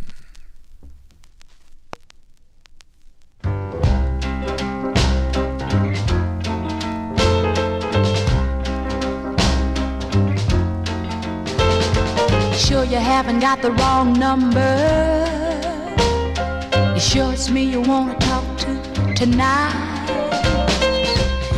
Everyone in town's got your number. Everybody's got you pegged right. Is that why you got in touch with me? I guess you must be running out of fools. When you went and left me there crying, your goodbye was even colder than It didn't bother you, I was crying. And now you wanna break my heart twice. Is that why you got in touch with me? I guess you must be running out of fools. Guess you got that. Guess you got to my name. In your little black book. Let's tell you what. I bet you forgot how I even look. So go ahead with all your sweet talking. Go ahead for all the good it can do. Have yourself a dime's worth of talking. And then I'm gonna hang right up on you. 'Cause this time you're not getting through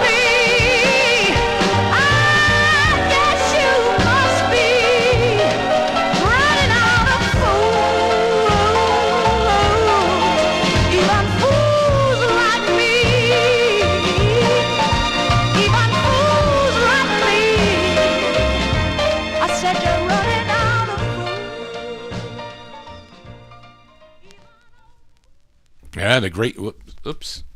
Oh man, these headphones! I never take them because I'm enjoying the music, folks. I can't hear my voice. So, anyway, there you go. Great sound of Aretha Franklin there, August 1964, released by request for listener Busta Bass on the Columbia record label. Running Out of Fools is the name of the tune. Oh wow. Copyright Police just came out on that song. I wonder if they're going to nab me on the flip side here, Busta. We're going to give a listen to the flip side here. He requested the flip. Actually wanted to do a battle of the songs here, sort of. But so here we go. Let's test the waters here as we flip over this 45, Aretha Franklin, or what I say, her 14th release on the Columbia label from August 64, Running Out of Fools. Now, the flip side, she's doing a tune that was a big hit for Brooke Benton in 59, not 50, 59, Charlene, I think.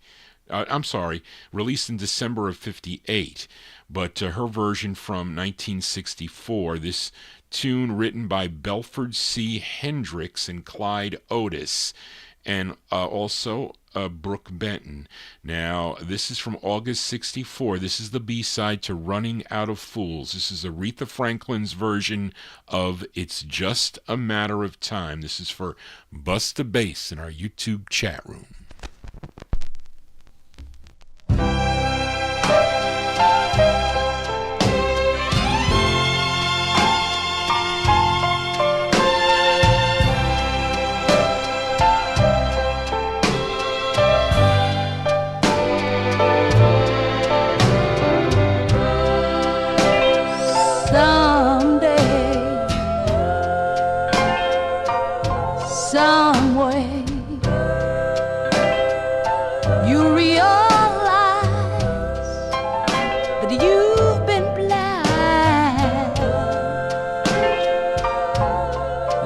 Darling, you're gonna need me again, and it's just a matter of time.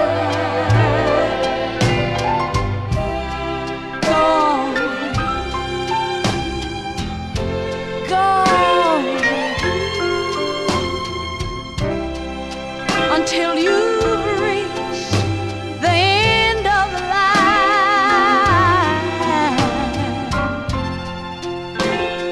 because I know that you'll pass my way again, and it's just a little matter of time. After I gave you everything I had, you laughed and called me a clown. Remember, in your search for fortune and fame, what goes up is coming down. I said I know, and that's something you did to me makes me know that someday you wake up and find my love was a true love, and it's just a matter of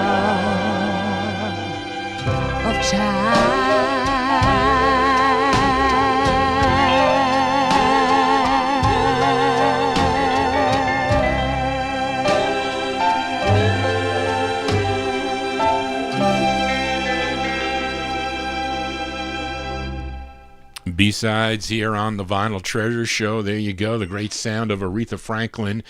And that is a version she does of the Brooke Benton tune. released in December of 58, but this one there from August 64, It's Just a Matter of Time. Now, that's the flip of Running Out of Fools. That Busta Bass requested that, and he wanted to do a comparison, but I'm afraid because the copyright police are out. And my issue with that is if I have too many in a row, they're going to shut it down. And we're getting like toward the witching hour here. So where they start to attack me. So I need to play some obscure 60s now to kind of get them away, because I think if I get them away and they don't show up for a few records, then I can come back with another one. But they're out there, and they are this AI. They can be nasty to Johnny G. So we're going to wait on that record there. But let us continue here. Fill a request now for listener Frank Gingaro. I mean, this record should be safe, I think. This girl group out of Harlem, New York. Now, you know their biggest hit goes back to 1957 on the Atlantic record label, a song called Mr. Lee. But they had... and then after... Then they were on a bunch of other different labels. I think they were on Triple X... but this one's on George Goldner's Gone label. This came out a couple times with like a different flip side. It came out on End, I think, originally, and then it came out on Gone with like a part 1 and part 2. Now, the members were... I don't know. I'm not going to read the members here. I'm not too happy with it anyway. So I have this on the Gone record label. This one released in August of 1961. Now, this is sort of an answer tune to Chris Kenner's hit. Chris Kenner had a hit called I Like It Like That, which was on the... which was, doesn't say I forget the label. It was white and red. And Johnny G is having it. But this one is, I guess, an answer tune, we'll call it. And there's a part 1 and part 2, and I think Chris Kenner had a part 1 and part 2 also. But let's go to August of 61 by request for Frank Gingaro in our YouTube chat room. These are the Bobettes on the Gone record label, and their answer to Chris Kenner's I Like It Like That. It's called I Don't Like It Like That. This is for Frank Gingaro. Oh no, I don't like it like that. Oh no, I don't. No, I don't like it like that. I've been to the place and it ain't like that. Oh no, I don't like it like that. Oh no, I don't. No, I don't like it like that. I've been to the place and it ain't like that. I've been to the place across the track, that place called I Like It Like That. I've been with Tony, I've been with you. I'm here to tell you that place won't do.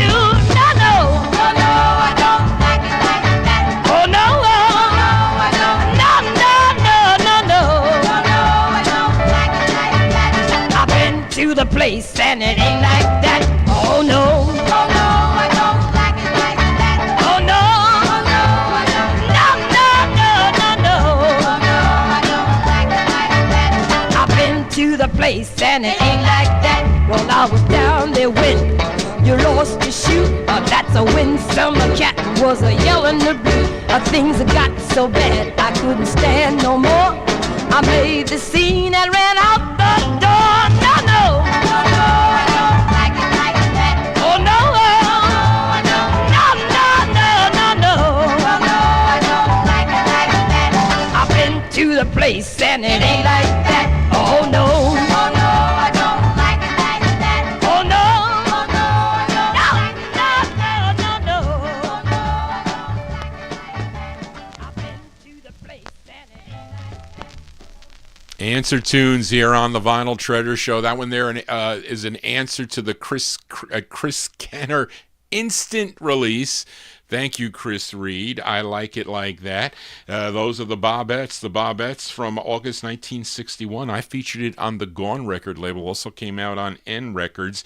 I don't like it like that. That's actually part one. That one there by request for listener Frank Gingaro. Let us continue here. Let's fill a request now for James Brown in our YouTube chat. I like this song a lot by this singer from Prattville, Alabama. Began recording back in 1961 as a member of the Falcons that recorded for the Lupine record label.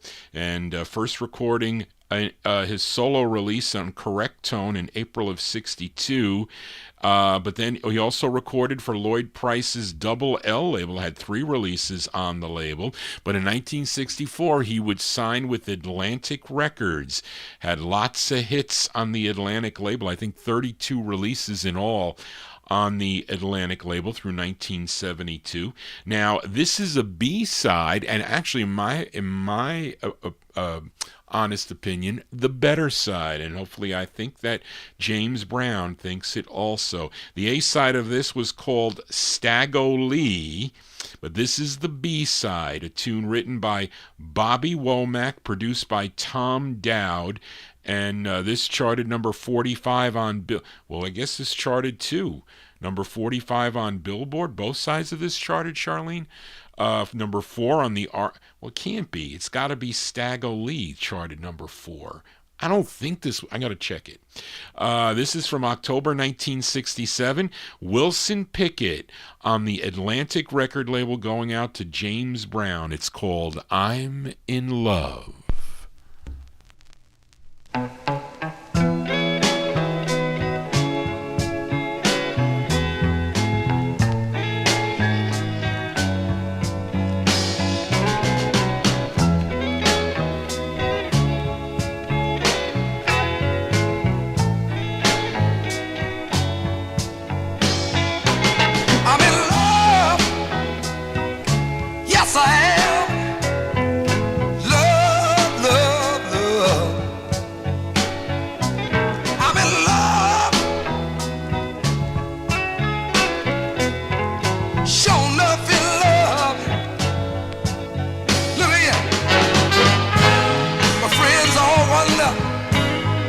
Come over me.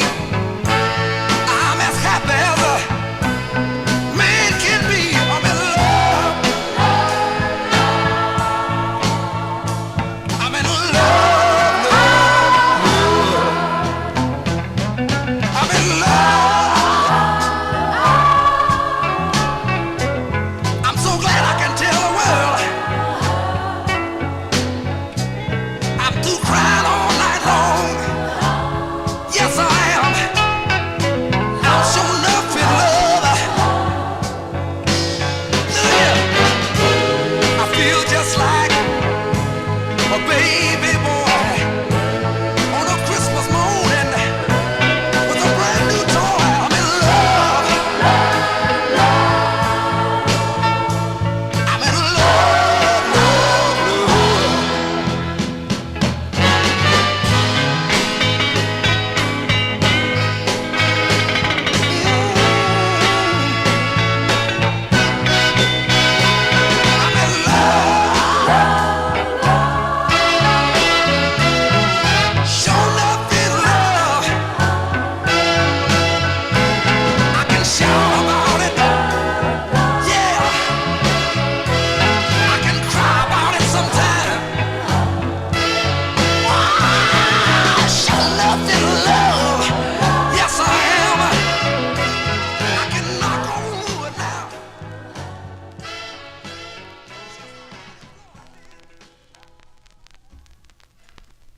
That indeed is a B-side. Oh, just got these hearing things on my head. That indeed is a B-side that did better than the intended A-side there. That's a great record there by request for James Brown in our YouTube chat room. That's Wilson Pickett. Wilson Pickett from October 1967 on the Atlantic label. I'm in Love is the name of the tune. That was a number 4 R&B chart and a big number 1 record on KALO out of Little Rock, Arkansas as we continue here. Let's fill a request now. The copyright police are out. Let's fill a request for Chris Reed in our YouTube chat room. And I had this to play for a while here. This is Marshall Thompson and the Shy Lights here. And let me see. He became the lead singer, I think, when they signed with Blue Rock Records. And they also would record for the Daycar record label. And this charted number 34 on WBEE in Chicago from April 67.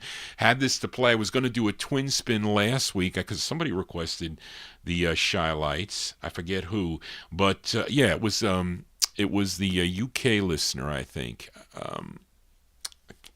But the copyright police were out, and they're out again here. So this is kind of risky. Well, we'll do it. April 67, by request for Chris Reed. This is Marshall and the Shy Lights on Daycar Records. It's called Price of Love. This is for Chris.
That's the great sound of the Shy Lights there. That's Marshall Thompson on lead. That's Marshall and the Shy Lights, April 1967 release on the Daycar record label. It's called Price of Love is the name of the tune. The price of admission here is free on a Wednesday evening. Thank you all for being here. Please consider subscribing to my YouTube channel.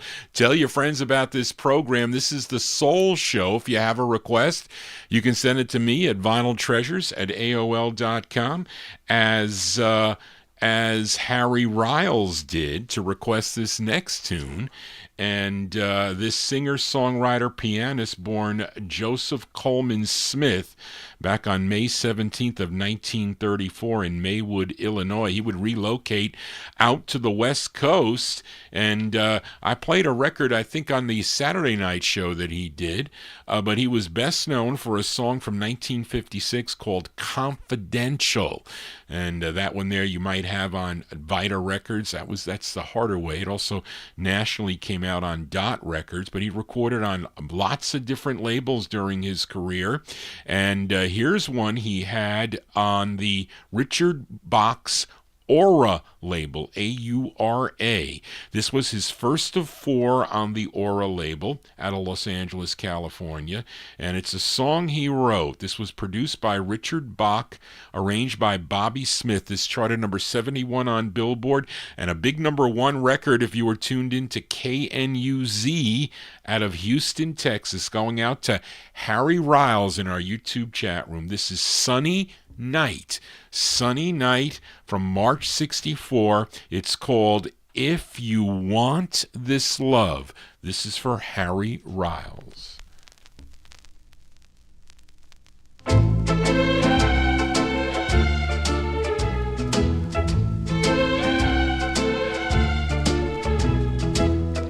If you want this love of mine, treat me gentle, treat me kind.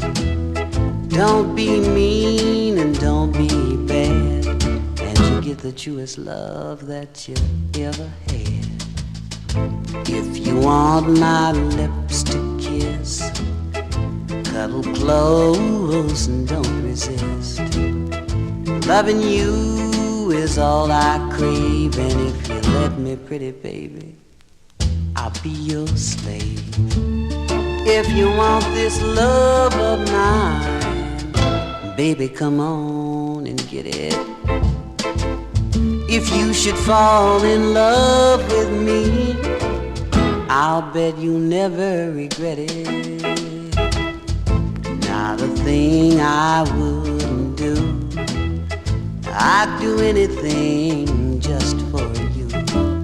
Just let me know that you're really mine, because I wanna love you till the end of time.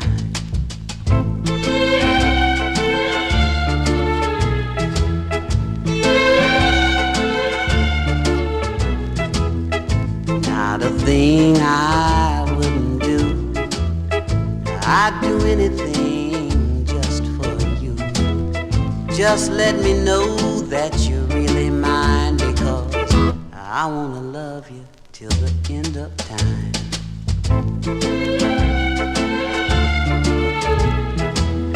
I just wanna make love to you, baby, so you better come on.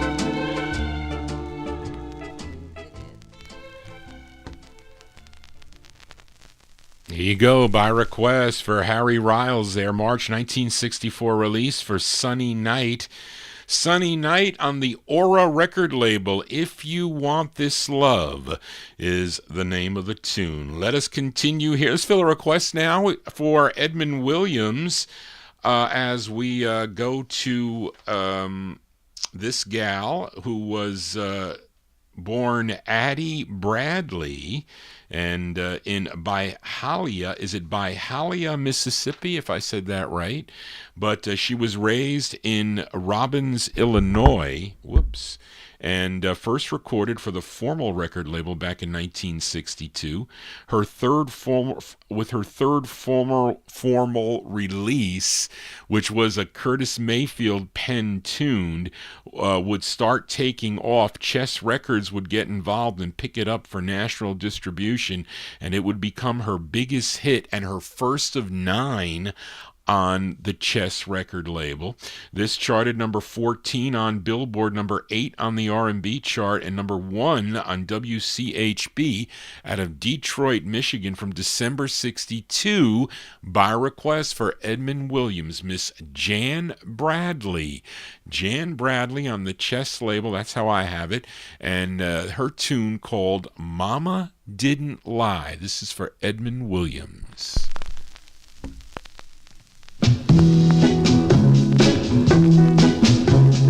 Mama didn't lie, she didn't lie. Mama didn't lie, she didn't lie. Here comes that boy and his friends, making eyes at me again. Do they all think that I'm a toy, to be played with by every boy? Well, they're all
Hits here. Whoops.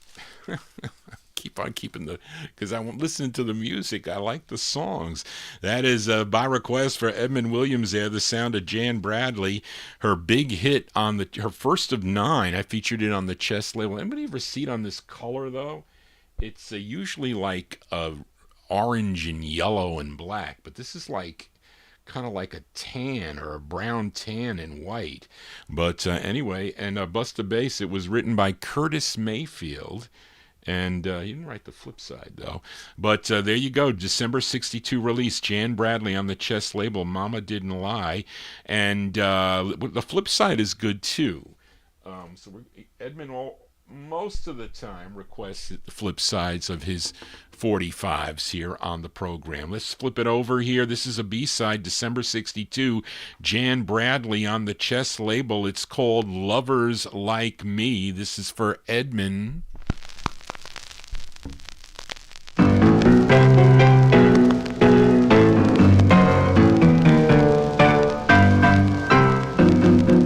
Well, the moon and the stars were made for lovers like me.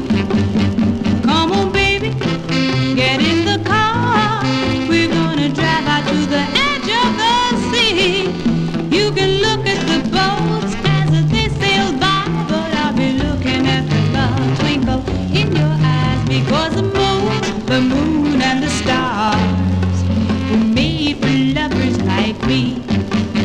Well, my baby, he knows I love him, and everybody can plainly see that when I call him by his name, you know he walks out on the balcony. He looks up at the moon and the stars above. He turns around to me and says, oh, be my love, because the moon and the stars were made for lovers like me. When there's a golden moon at night, surrounded by a million little stars, you know I get my baby by his lovely hand. Then we take a stroll through the park. Don Juan was a lover, about the greatest in his time. Now let him see the way I'm loving, you know it just about loses mind. Now every great lover has his own technique, but believe me, baby, mine can't be beat, because the moon and the stars were made for lovers like me. The moon and the stars were made for lovers like me. Don't you want to be a sweet lover like me? B-sides here on the Vinyltreasure Show. There you go. That's the flip side to Mama Didn't Lie by Jan Bradley. Featured it on the Chess label. The flip side called Lovers Like Me. That one there by request for listener Edmund Williams, December 1962 release. Now let's continue with the requests here.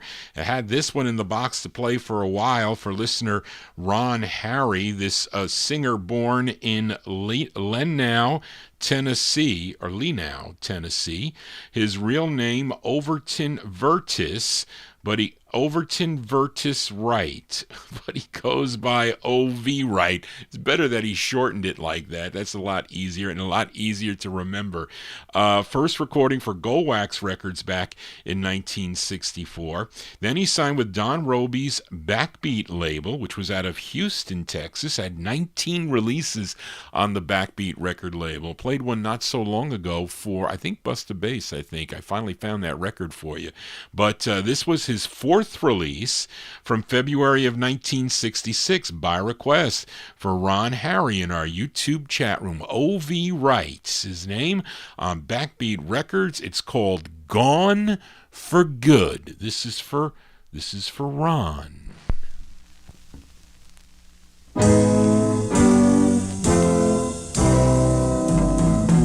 Sitting here wondering why did she tell me goodbye, or is she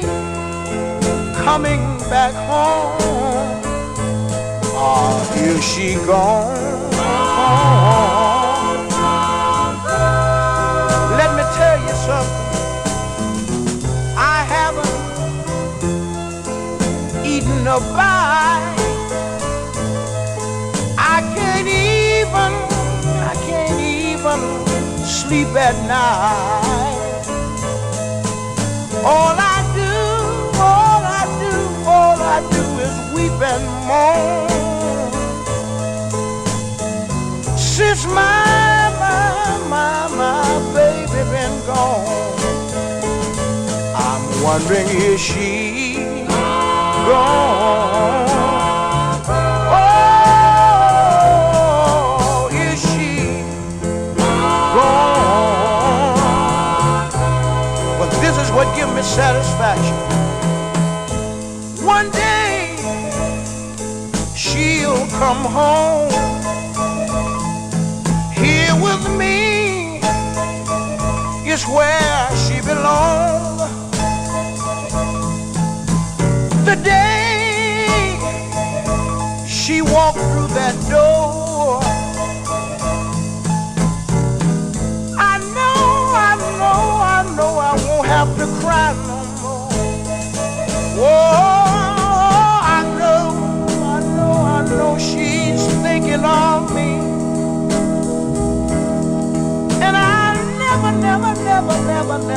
never set her free. I'm just wondering, is she gone? Oh, is she gone?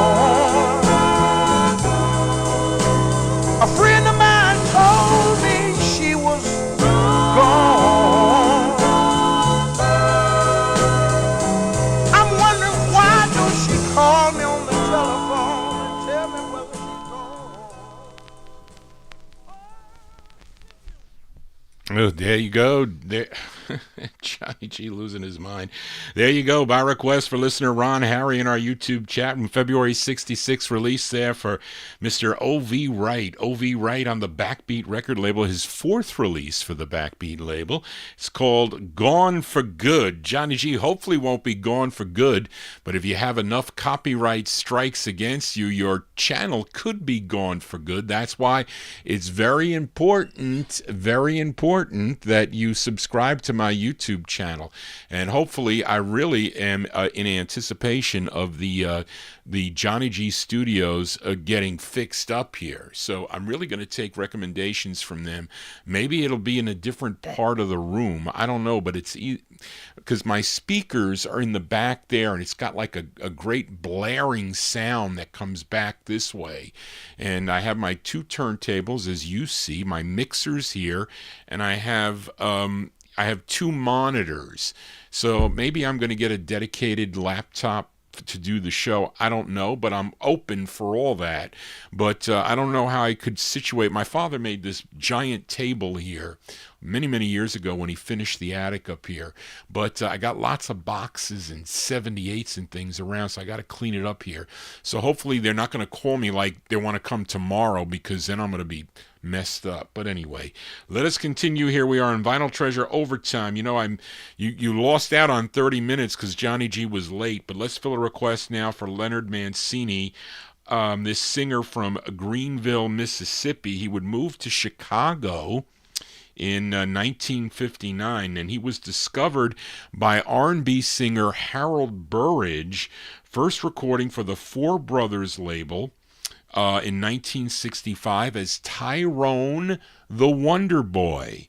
And in 1968, he would sign with Dakar Records. He had 29 releases on the Dakar label through 1976, but recorded for other labels too.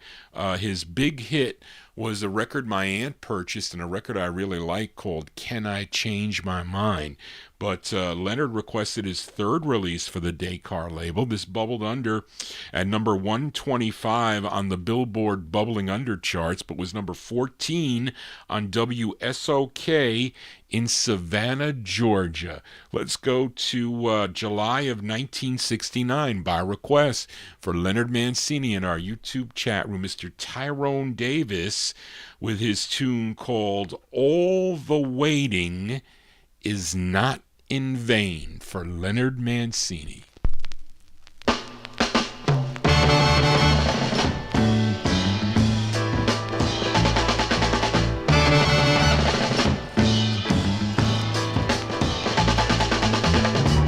Never thought that the day would come when I'd become that special one. All of the waiting I did was not in vain. When I realized that you felt the same, so the waiting, it was not in vain. So the waiting, it was not in vain. Oh baby, all of the changes that I've gone through to prove that my love was true. All of the love that you gave didn't seem sincere. You sent for my love and now it's here. So the waiting, it was not in vain. So the waiting,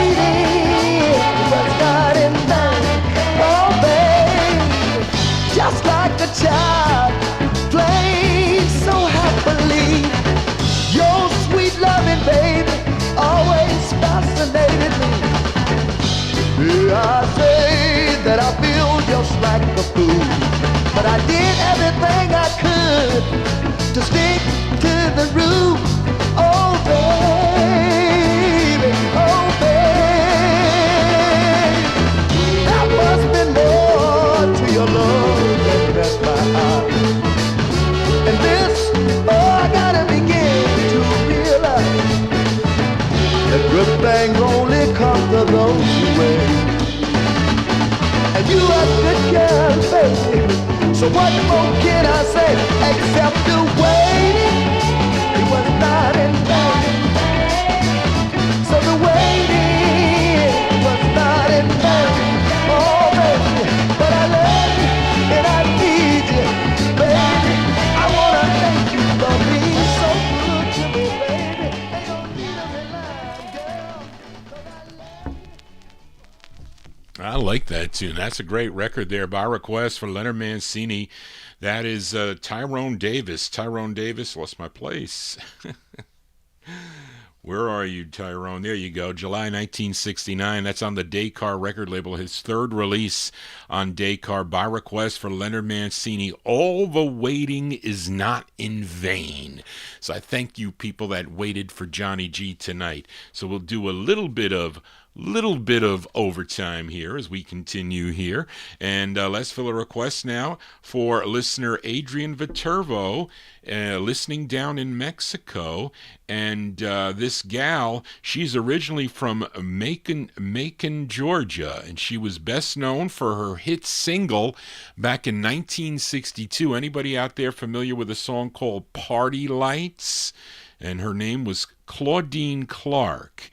But Adrian requested another release she did on the Match record label, which was out of Philadelphia, PA. And I think she probably relocated to Philadelphia, PA, because that Party Lights was on the Chancellor label, which was out of Philadelphia. But she changed her name for this release. She recorded as Sherry Pie. Not cherry pie, Sherry as in S. S-H-E-R-R-Y, and pie is spelled P-Y-E. Let's go to June of 1969 for Sherry Pie, a.k.a. Claudine Clark. This is for Adrian. It's called Ask the Girl Who Knows. Sherry Pie.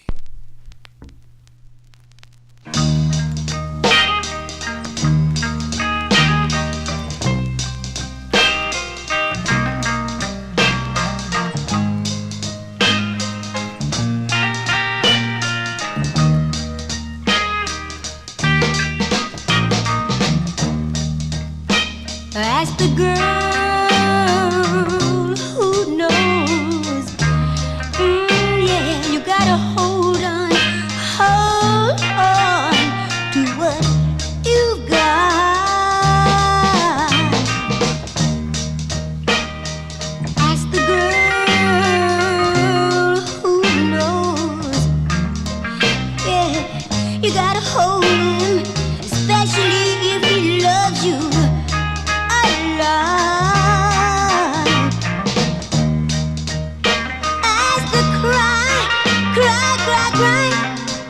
cracker, baby. Look at the girl, look at the girl. She's crying so hard. As the fool who found out too late, the grass isn't always greener in the other yard. Sitting by her window, ooh, she can see her baby walking with his new love again. He was hurt, but he's found a new beginning. But as the girl who knows, for her, it's the end, it's the end, it's the end, it's all over. As the girl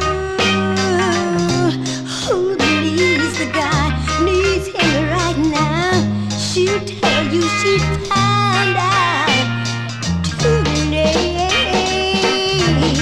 Yeah. As the girl who knows, she'll tell you the only way to play the game of love is straight. Yeah, come on, ask me all about it. Yeah, I'm gonna tell you all about it. Now, her voice didn't change from 1962. That release is a later release there from June of 1969. It's on the Match, M-A-T-C-H label. Sherry Pie, a.k.a. Miss Claudine Clark there. Ask the Girl Who Knows. And that goes out to Adrian Viterbo in our YouTube chat room. Let us continue here. And when I when I was buying records from some of my dealer friends, so I said, and it was Joel Scherzer. I said to him, Joel, not for nothing. I said, I'm getting gypped if you sell me records with the same song on both sides, which were normally promos. That's how they did it, because the radio station didn't want, they didn't want you to flip the record over, which I think was kind of bad, because sometimes the flip sides are better than the intended A sides. Actually, many times that was the case. So this record here had the same song on both sides, and Mirwood did that. Mira and Mirwood did that quite a bit, which I don't like. Because like Leonard Mancini requested a record that I have on Mo West, and I don't have the flip side, which is the side he wanted to hear, which was, it kind of pisses me off. But this was $1. Now I don't know what this record sells for, if it's a big record or not, but it's a request for Chris Reed, this singer from Los Angeles, California. Now he was a member of the duo Earl and Bob, Earl Nelson and Bobby Ralph in 1957, and also recorded as Bobby Valentine in 1962 on the Lita label. I guess they're talking about Bobby Ralph. So this is Bobby Ralph, but under an alias here called Bobby Garrett. And this is his first of two on the Mirwood label, written by his ex-buddy Earl Nelson. This charted number 18 on WJMO out of Cleveland, Ohio. The copyright police are out there on my voice. Are you kidding? So this is December 65. Bobby Garrett, a.k.a. Bobby Ralph, for Chris Reed. It's called I Can't Get Away.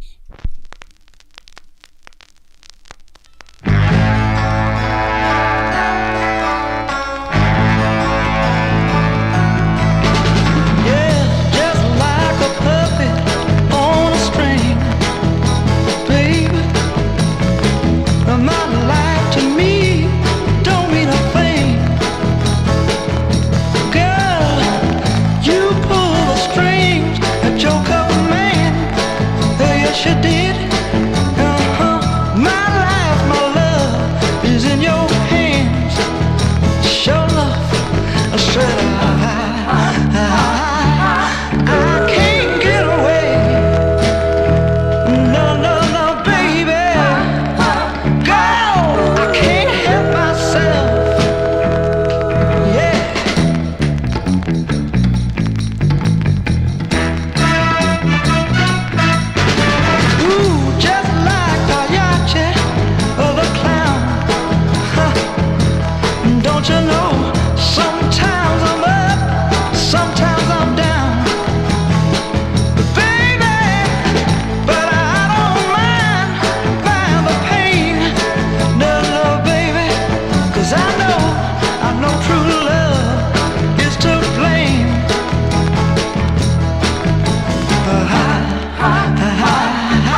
Yes, December 1965 release there for Bobby Garrett, a.k.a. Bobby Ralph. Used to be the lead singer of a group called the Laurels back in the 1950s. That's a solo effort on the Mirwood label by request for Chris Reed.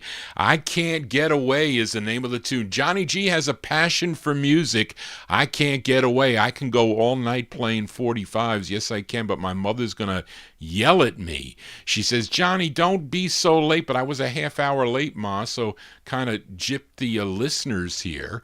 So we got Grace coming tomorrow afternoon, but I'm going to do the 78 show tomorrow at 3 o'clock. So we'll go a little bit longer here, maybe until the copyright police shut Johnny G down. But let's continue here. Fill a request for listener Joe Carrera for this singer, well, I should say the lead singer of this group out of Arnaudville,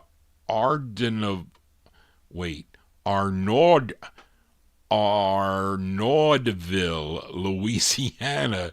His name is Camille Bob, and he recorded on a variety of Louisiana labels, first recording back in 1958, but he was a vocalist and drummer in an unrelated band called the Good Rockin'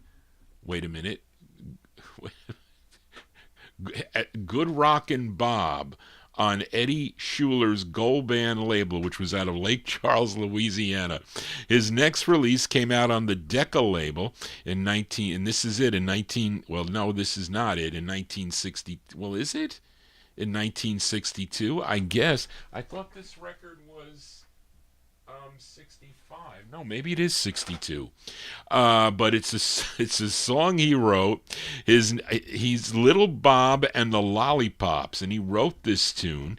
It features Paul Wiltz on saxophone. This charted number 45 on KWYK in Farmington, New Mexico, from July of 1962. Well, thank you, Modest Mouse. Much appreciated. Thank you, Modest Mouse, for doing that. Very nice of you. July 1962, Little Bob and the Lollipops on the Decca label for Joe Carrera. It's called You Don't Have to Cry. If you don't wanna cry,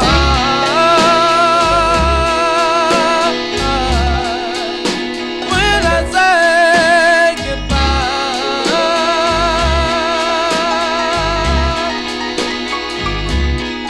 if you don't wanna cry, when I say goodbye,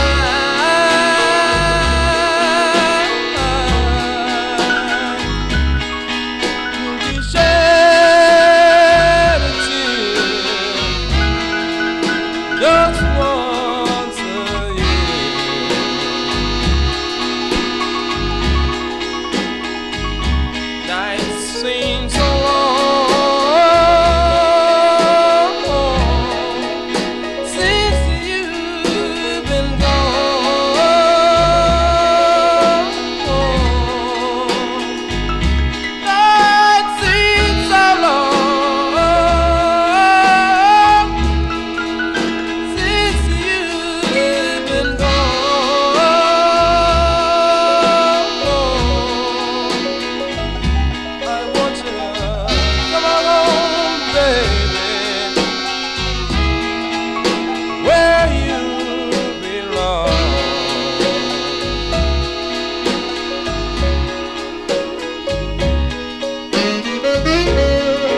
Bluesy tunes here on the Vinyltreasure Overtime 60s edition. There you go, by request for Joe Carrera, July 62 release for Little Bob and the Lollipops on the Decca record label. You Don't Have to Cry is the name of the tune. Sometimes Johnny G does have to cry with sometimes a lot of pressure that I'm under, but I can take a lot of pressure. I can, but I got so many things that I have to do. But I have to say, I was happy to find this record finally for Gary McClendon. I mean, I was looking for something else in the M box. I was actually looking for what was another M record here?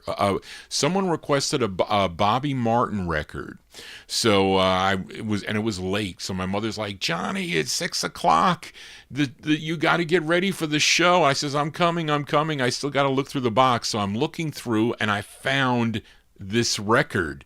I couldn't find it for weeks. That Gary requested it a number of weeks ago. If I tell you I have the record, I will eventually find it. And sometimes it's hard and my mother wants to help me. She's like, Johnny, could I help you? But she can't come. She can take the stair lift up, but I don't want her coming up the stairs here or going down in the basement. It's too cold down there. So I have to bring the boxes up. And sometimes it's a chore for me, but she puts them in order. She puts them in piles. Like I have the 70s stuff that I'm going through. So I'm pulling out things from 71, 72, 73. And she puts them in order for me. And she does it, and if I tell her, Ma, you got to look for Eddie Floyd on Stax. It's a powder blue label, or it's the yellow label. And there's somebody snapping his fingers on the label. So if you see it, so she pulls them out, and she does really well. She does it pretty fast, and she's like, Johnny, I finished the box, so I have to put them back in, and then I bring it back downstairs, and then I'm looking for something. But she helps me find the records. But I think she was helping me look for this one too. But I must have missed the box. But it is after Maurice McAllister left the Radiance, he went on to record with someone by the name of Green McLaurin as Maurice and Mack. Now, Green was previously a member of the Radiance between 1962 and 63, but then he left. And here they recorded for the Checker label. They had 6 releases on the label. This was their 4th, a song co-written by Maurice McAllister and produced and arranged by Gene Barge. This charted number 17 on WJMO in Cleveland. It's from April of 1969 by request for Gary McClendon. I finally found the record, Maurice and Mack. It's called Lay It On Me. This is for Gary McClendon.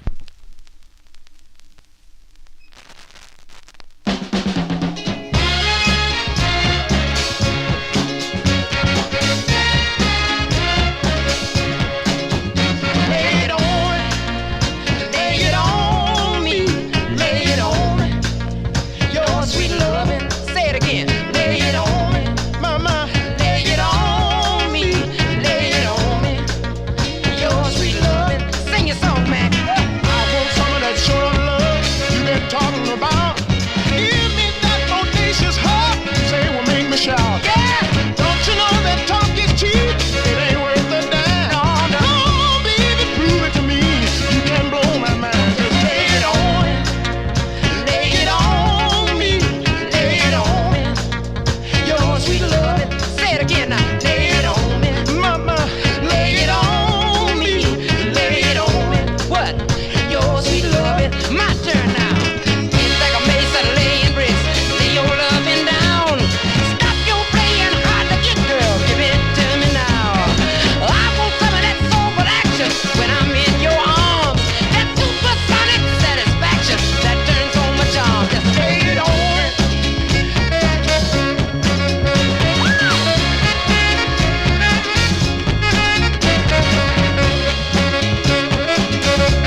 There you go. I finally found a record for Gary McLindon. That's the sound of Maurice and Mack. That is Maurice McAllister and Green McLaurin from April 1969 on the Checker record banner. Lay It On Me is the name of the tune. Lay It On Johnny G here. Well, we're laying it on thick here with the OT. And we're going to go with, we'll go a little bit longer here. Got to get more of these requests in here. And let's fill a request for Busta Bass in our YouTube chat room. I think you mentioned this, Busta Bass, in the chat room.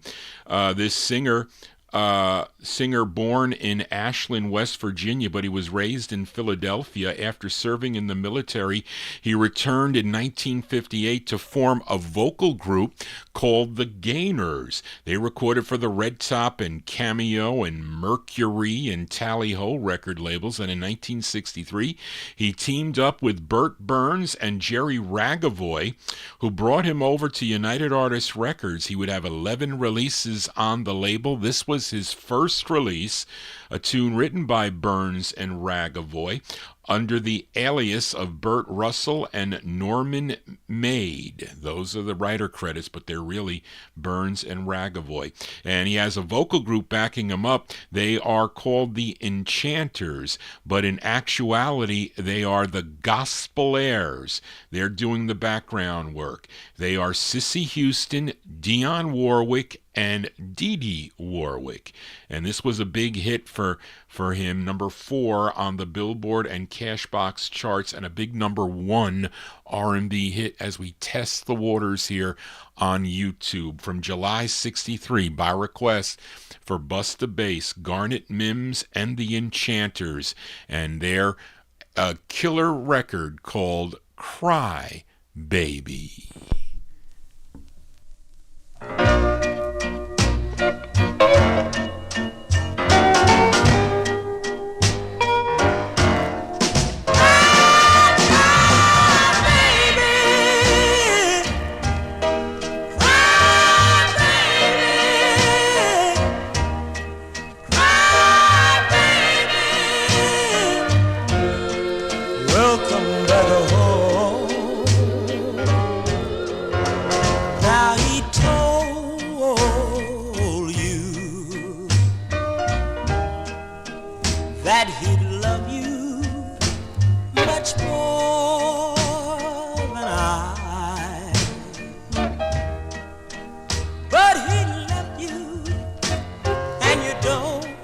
Just don't know why.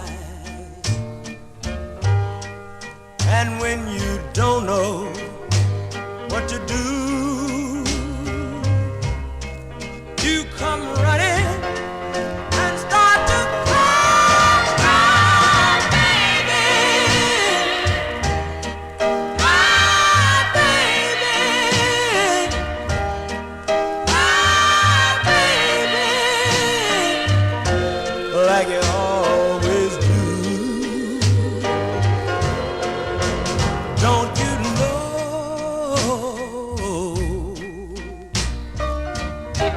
nobody can love you the way I do? So take the pain and the heartache too. I'll be around when you need me, so go on and cry, cry, baby, cry, baby, cry, baby. Welcome back home.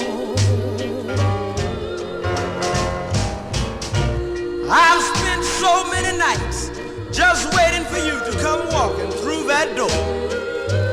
And even though you've made a fool of me so many times before, I know that all it takes is just the sight of your face to make me realize that I'll always love you, darling. And I can see that you've got some more tears to shed. I can see it, baby, because your eyes are getting red. So come on.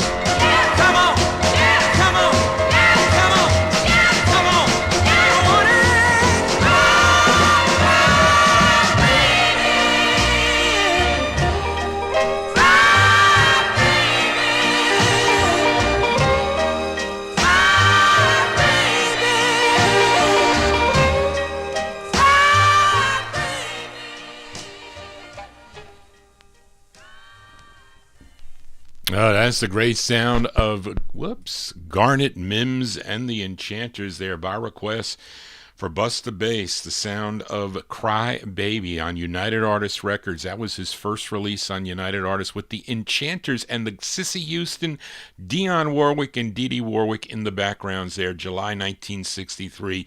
It would be something if they would release this record on the charts today.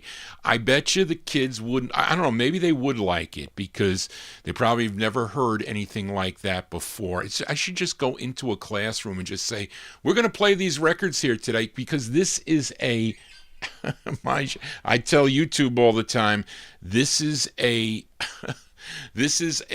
what we learn here on this show. It's educational about the music, the historic content of this great music, and entertaining. It's both. And you don't get that on just a radio show.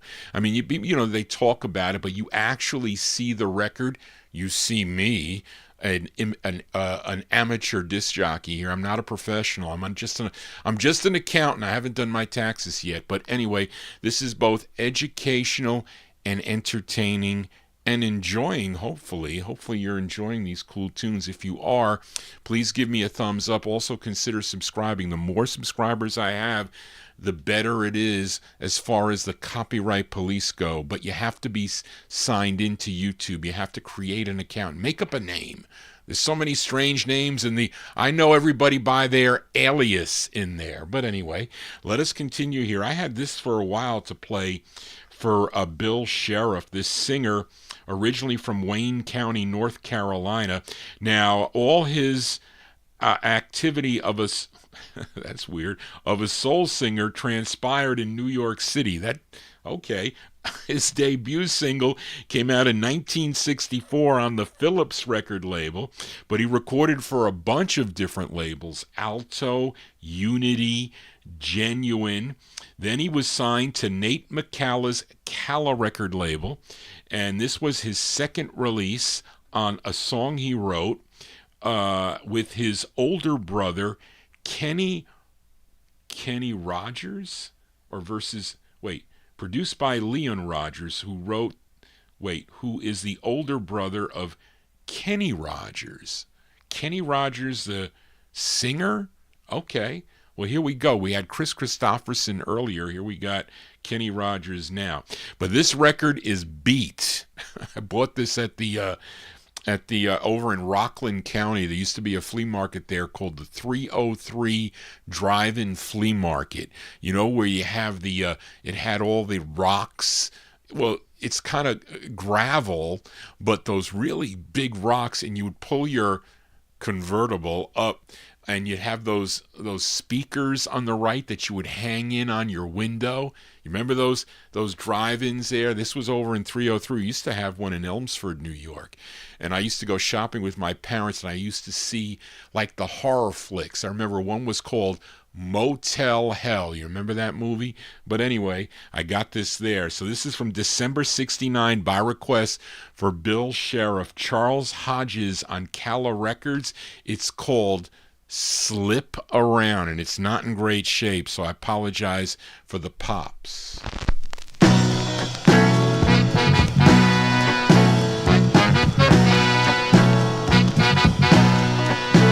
We got to slip around and be together whenever we can.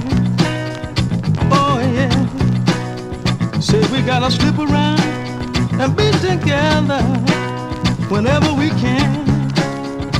Oh yeah. I've got another woman. Oh honey, you got another man. That's why we got to slip around and be together, baby, whenever we can. Oh baby, I know it's wrong for me to love you the way I do. Oh yeah. You know it's wrong for you to love me too. Oh yeah. I know it's not right, but oh honey, you got me so uptight. That's why we got to slip around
in love with you.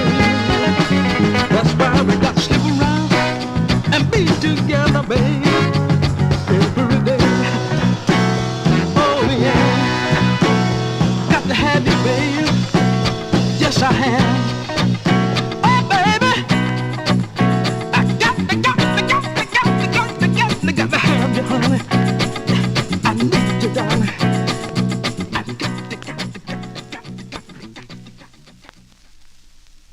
There you go, by request for Bill Sheriff. That's Charles Hodges. Charles Hodges from December 1969 on the Calla record label. Slip Around.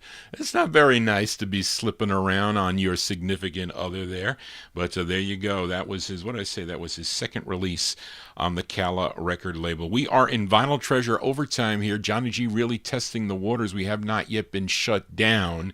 And Joe Carrera says possibly we will on this one here, but it's a request for listener James Brown, as this is Stevie Wonder here, and played a lot of Motown sounds tonight. I still had more here. Do I dare play them? But he recorded for Berry Gordy's Tamla record label, had about 50 releases on the label. Now, James requested his 25th release, a song he co-wrote. This was produced and arranged by Henry Cosby.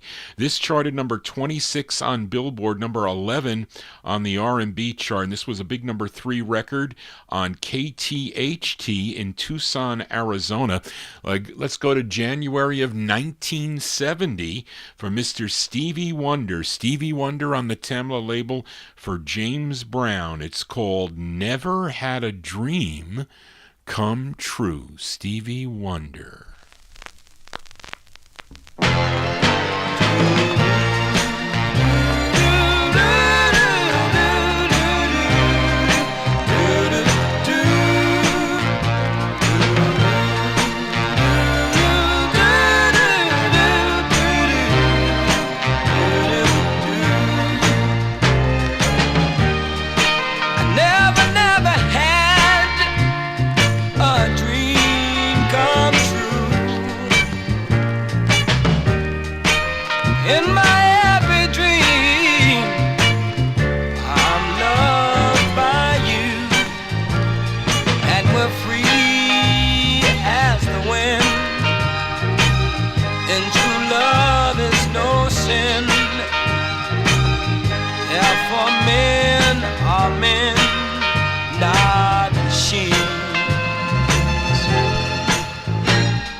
Since our roads never cross, I work just to please the boss. Think I might as well get lost in my dreams.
Touch of the 70s here on the All 60s edition by request there for James Brown in our YouTube chat room. That's a January 1970 release for Stevie Wonder. Stevie Wonder on the Tamla label. Never Had a Dream Come True is the name of the tune. We are in Vinyltreasure overtime here. Let's fill a request now for listener Oldies fan, a.k.a. Joseph Smith in our YouTube chat room. I just had this here. Here we go.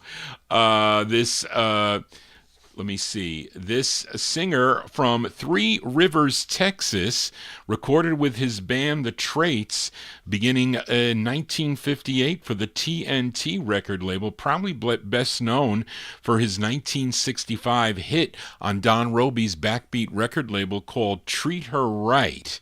But Joseph requested his fourth on Backbeat, after fourth of 8 on Don Robey's Backbeat record label.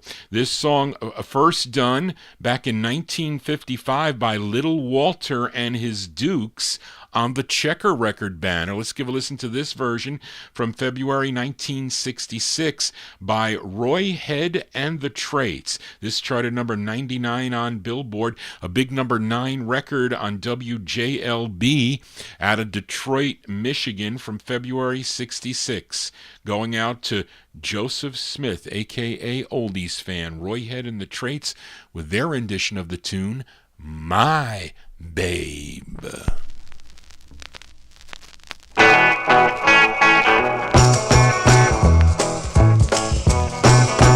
My baby don't stand no cheating, that's my baby. Oh yeah, she don't stand no cheating, that's my baby. Oh yeah, she don't stand no cheating, she don't stand none of that midnight creeping on my baby. True little baby, she my baby. Oh yeah, she don't stand no fooling, that's my baby. Oh yeah, she don't stand no fooling, that's my baby now. Oh yeah, she don't stand no fooling. When she's a hot, there ain't no cooling, my baby. True little baby, she my baby. All right, hey. Talking about my baby now.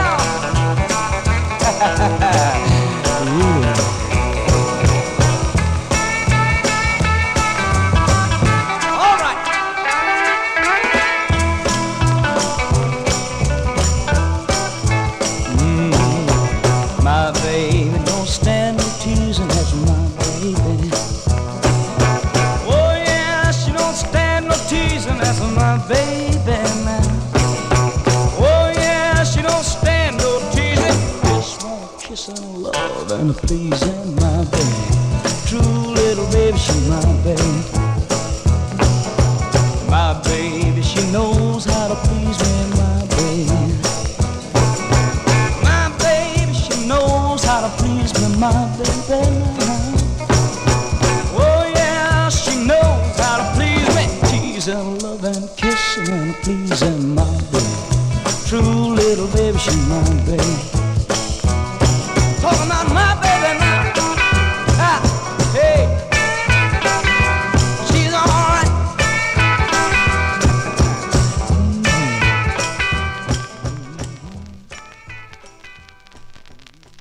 Yeah, that's Roy Head and the Traits there, covering the Little Walter and the Dukes tune, My Babe. That's going out to Oldies fan, a.k.a.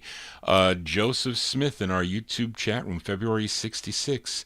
Roy Head and the Traits on Backbeat, My Babe. 2 more 45s to go before we sign off here on the All 60s edition. Let's fill a request now for listener Leonard Mancini. This group called the Voice Masters, not to be confused with the group out of Detroit, though. This group is out of St. Louis, Missouri. And this record first issued back in 1968 on the Bamboo label. That was Bamboo number 103. Then it was re-released in June of 69 with a different flip And then another time, and that's the way I have it, Bamboo number 113 with another flip. So I think that Leonard also requested the flip side, but I have to see if I have that other one. It's not this one, though, but I found this last minute, but we're going to play it for Leonard. April 1970, these are the Voice Masters on the Bamboo label. It's the same label that Mel and Tim were on. You may know a song called Backfield in Motion, which was the big hit for the label, but these are the Voice Masters for Leonard Mancini. It's called If a Woman Catches a Fool. This is for Leonard, the Voice Masters.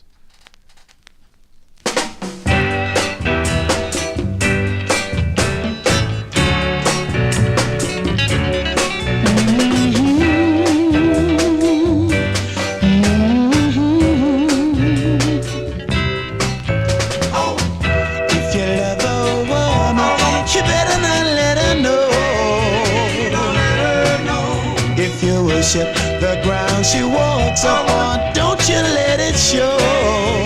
Don't let it show. You'll be the only one that she'll hurt. She'll step on you just like you dirt. Cause if a woman catches a fool now, boy, she'll bump your head. Oh, let me tell you, if a woman catches a fool now, boy, she'll bump your head. You think you found a real love, but don't you feel obliged to let her know your heart, keep your feelings deep inside. Cause fools come a dime a dozen.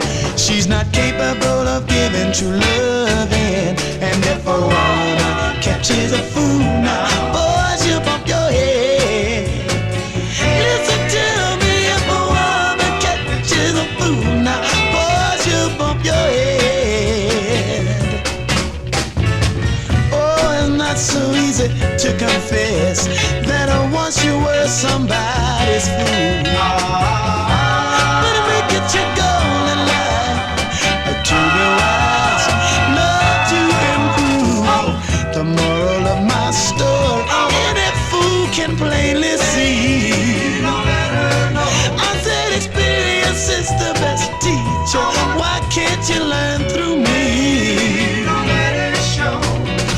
Life ain't no bed of roses, son. If you make it out sane, you're the lucky one. Cause if a woman catches a fool, oh, if she gets you, boy, if she puts her hooks into you, oh yeah, she'll bump your head.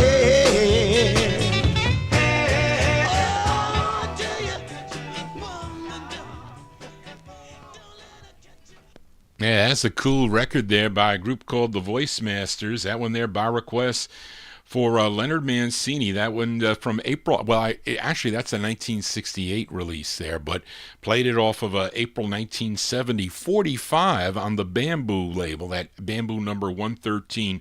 The Voice Masters with If a Woman Catches a Fool. That's going to do it for Johnny G and the Vinyltreasure Show. I want to thank you for joining Johnny G, listening to these cool Soul 45s out of my collection. If you have a request or you want to get in touch with Mr. DJ, you can send me an email at vinyltreasures@aol.com. I will be back next Wednesday, hopefully not late. I was a half hour late today. Lots of bad things happened today, but anyway, it's this is actually kind of makes the music makes you feel good. Doesn't the music make you feel good? It makes me feel good. But anyway, I'll be back tomorrow afternoon at 3 p.m. Eastern Standard Time for the 78 show. So if you know anybody who's into I think I got some records from the late 1930s, but I'm closing in 1958. I have about 39 78s to play tomorrow by year. These records I play, I play them from all different years and mix them up, and kind of like I go with a feel. But I play those records by year, and then I'll be back Saturday night beginning at 9 p.m. for 1950s and early 60s requests by you. So if you have a request, you can send it to me at vinyltreasures@aol.com, and Charlene, my administrative assistant, will accumulate those. I send her your emails or your texts or whatever you send me, and she accumulates them, and then I pull them out of the collection, which is a pain sometimes. But thank you all for being here this evening. Thank you, Charlene, for all your help. Don't forget to subscribe to my YouTube channel if you're new to this, as nobody does it like Johnny G. People just sit there and play the records or MP3s, but you get a little bit more from me. You get a little bit of a different spin on my collecting career, we'll call it. And plus, it's a lot of fun. It's the best thing is you have a lot of fun. And there'll be guests here in the studios in future shows, and we're working on getting a new studio here. So I gotta, because I can't deal without hearing my voice and getting the levels better. So I apologize if the levels are off because I can't control them right. This mixer, I think, is on the blink. But I'm out of here. I gotta go, and we're gonna close the show tonight with a request for Edmund Williams as we head out to Los Angeles, California. This group had 29 releases on the Atco record label. This was their 22nd release. Of course, they had some big hits in the 1950s like Charlie Brown and what else do they do? They have so many great records. Charlie Brown, Little Egypt, a whole bunch of great novelty tunes. And I think this is a novelty tune also that Edmund requested. So I don't know, Darren, do you have this record by the Coasters? Came out in January of 1963. This one written by Fred Tobias, Paul Evans, arranged by Tico Wilshire. It features Carl Gardner on lead. This charted regionally too. This charted number 10 on WOOK in Washington, D.C. Has anybody out there ever been on the PTA? Well, my mother's been on the PTA. I have not been on the PTA. But anyway, our closer tonight is by the Coasters from January 63 on Atco Records. It's called the PTA. It's going out to listener Edmund Williams. That's it, folks. Johnny G is out of here. I'll see some of you tomorrow. If not, I'll see you next time right here on the Vinyltreasure Show. Just want to say, everybody, so long for Edmund Williams.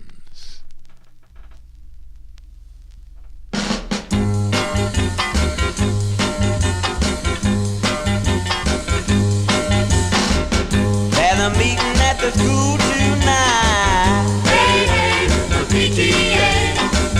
Lots of things need setting right. Hey, hey, the PTA. Girls are wearing their skirts too short. Boys are doing things they ain't been taught. Principal is gonna report To the PTA. Hey, hey, The PTA. lots of problems they gotta discuss. Hey, hey, the PTA. Like the fooling on the old school bus. Hey, hey, the PTA. Kids are leaving school without a pass. I'm bringing transistors into class Man, this meeting's gonna be a gas. at the PTA. Hey, hey, The PTA. Johnny's mother is gonna be there. Susie's mother is gonna be there. Everybody's mother is gonna be there. You know where. When the parents finally get back, Hey, hey, the PTA. lots of kids are gonna get us mad. Hey, hey, the PTA. Times will be bad for a while and then We're gonna start fooling around again.